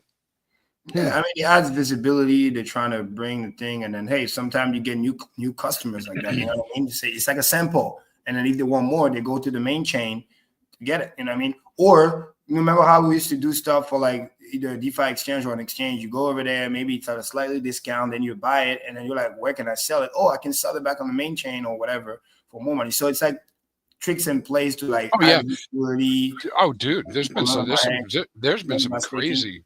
There have been some crazy arbitrages. I remember once there was somebody had bridged an Axis token over to Ethereum, and it became illiquid. I don't know. I had to forget what they did with it, but when they pulled it out and they brought it back over, and it was like a 10K,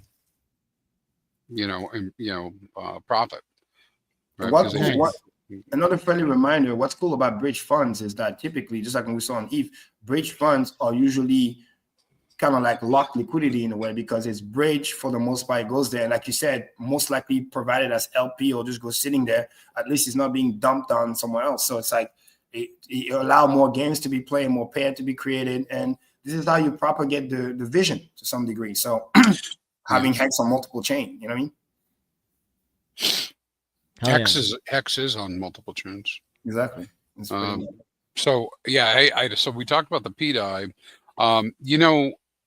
Again, the PRC narrative is a Richard Hart narrative about them potentially going to, going to parity. I don't know, right? We're watching and seeing it, but boy, I mean, he tweeted about 4 coins. You know, he did that. You see the Piave? Oh my God! Yeah. And so I, I'm a little regular Aave is cooking too. By the way, like Aave compound. Because, again, the Trump administration, they're heavy in those things. They're going to do DeFi. Like, it's a friendly reminder to remind people, like, it's no joke. He made all this money on the meme coin. Half of the money, literally almost, is in ETH. And then the rest of the money is in ETH-related /DeFi. There's like 30 million or 47 million, because they love this number, like, the 47%. So in Chainlink, Aave, you know what I mean? Compound, like all those cool stuff. That's a big signal for the market. And he keeps buying more ETH regularly, taking the money out of Solana. So it's like, and let's not forget what BlackRock said. They're going to do tokenized economy, tokenized security, tokenized whatever. And they're going to do it on the ETH blockchain. They're not going to do it on Solana. No offense. Again, meme coins are cute. Meme coins are great, especially in the era, I said it last week and the week prior, in an era when we were afraid of the SEC. It's a very important reminder. I'm not saying I'm against meme coin. They're here to stay. attention is here to stay. But the real big project that used to be stifled because we had lack of regulation now are going to start to flourish. The moment there's clear rules of the land and you can start to make promises without risk of going to jail, and you can just do what you said you're going to do, it's going to be game over. Like, and that's where ETH is going to get the attention back that he used to get, because people forget that. Because big money, they got money to pay the fee, and they will most likely pay the fee. They just want to make sure, hey, can we legally make promises, so to speak, launch this thing, whether it's a security or not.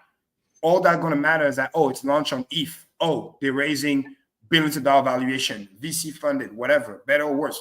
Money is going to start flooding back to ETH. So it's a very, very important thing. When those things start to be fully established, that could be the tailwind that Ethereum didn't realize how much it needed, and that can come back. So that decentralized finance, which we all sign up for, can be back full force without being persecuted. Let's go. Amen. It's a great way to climax. Maddie, how many people now in the chat?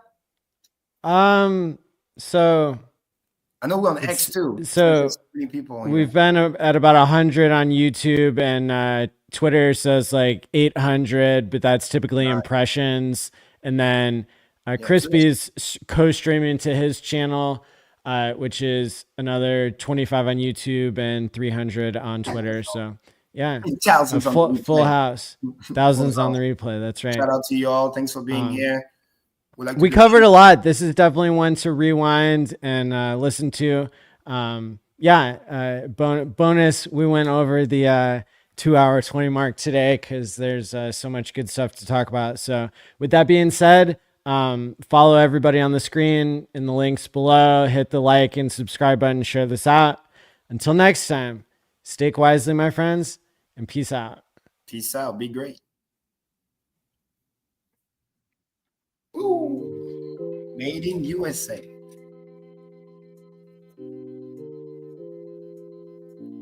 FOMC tomorrow. Let's have some fun. Good night, everybody.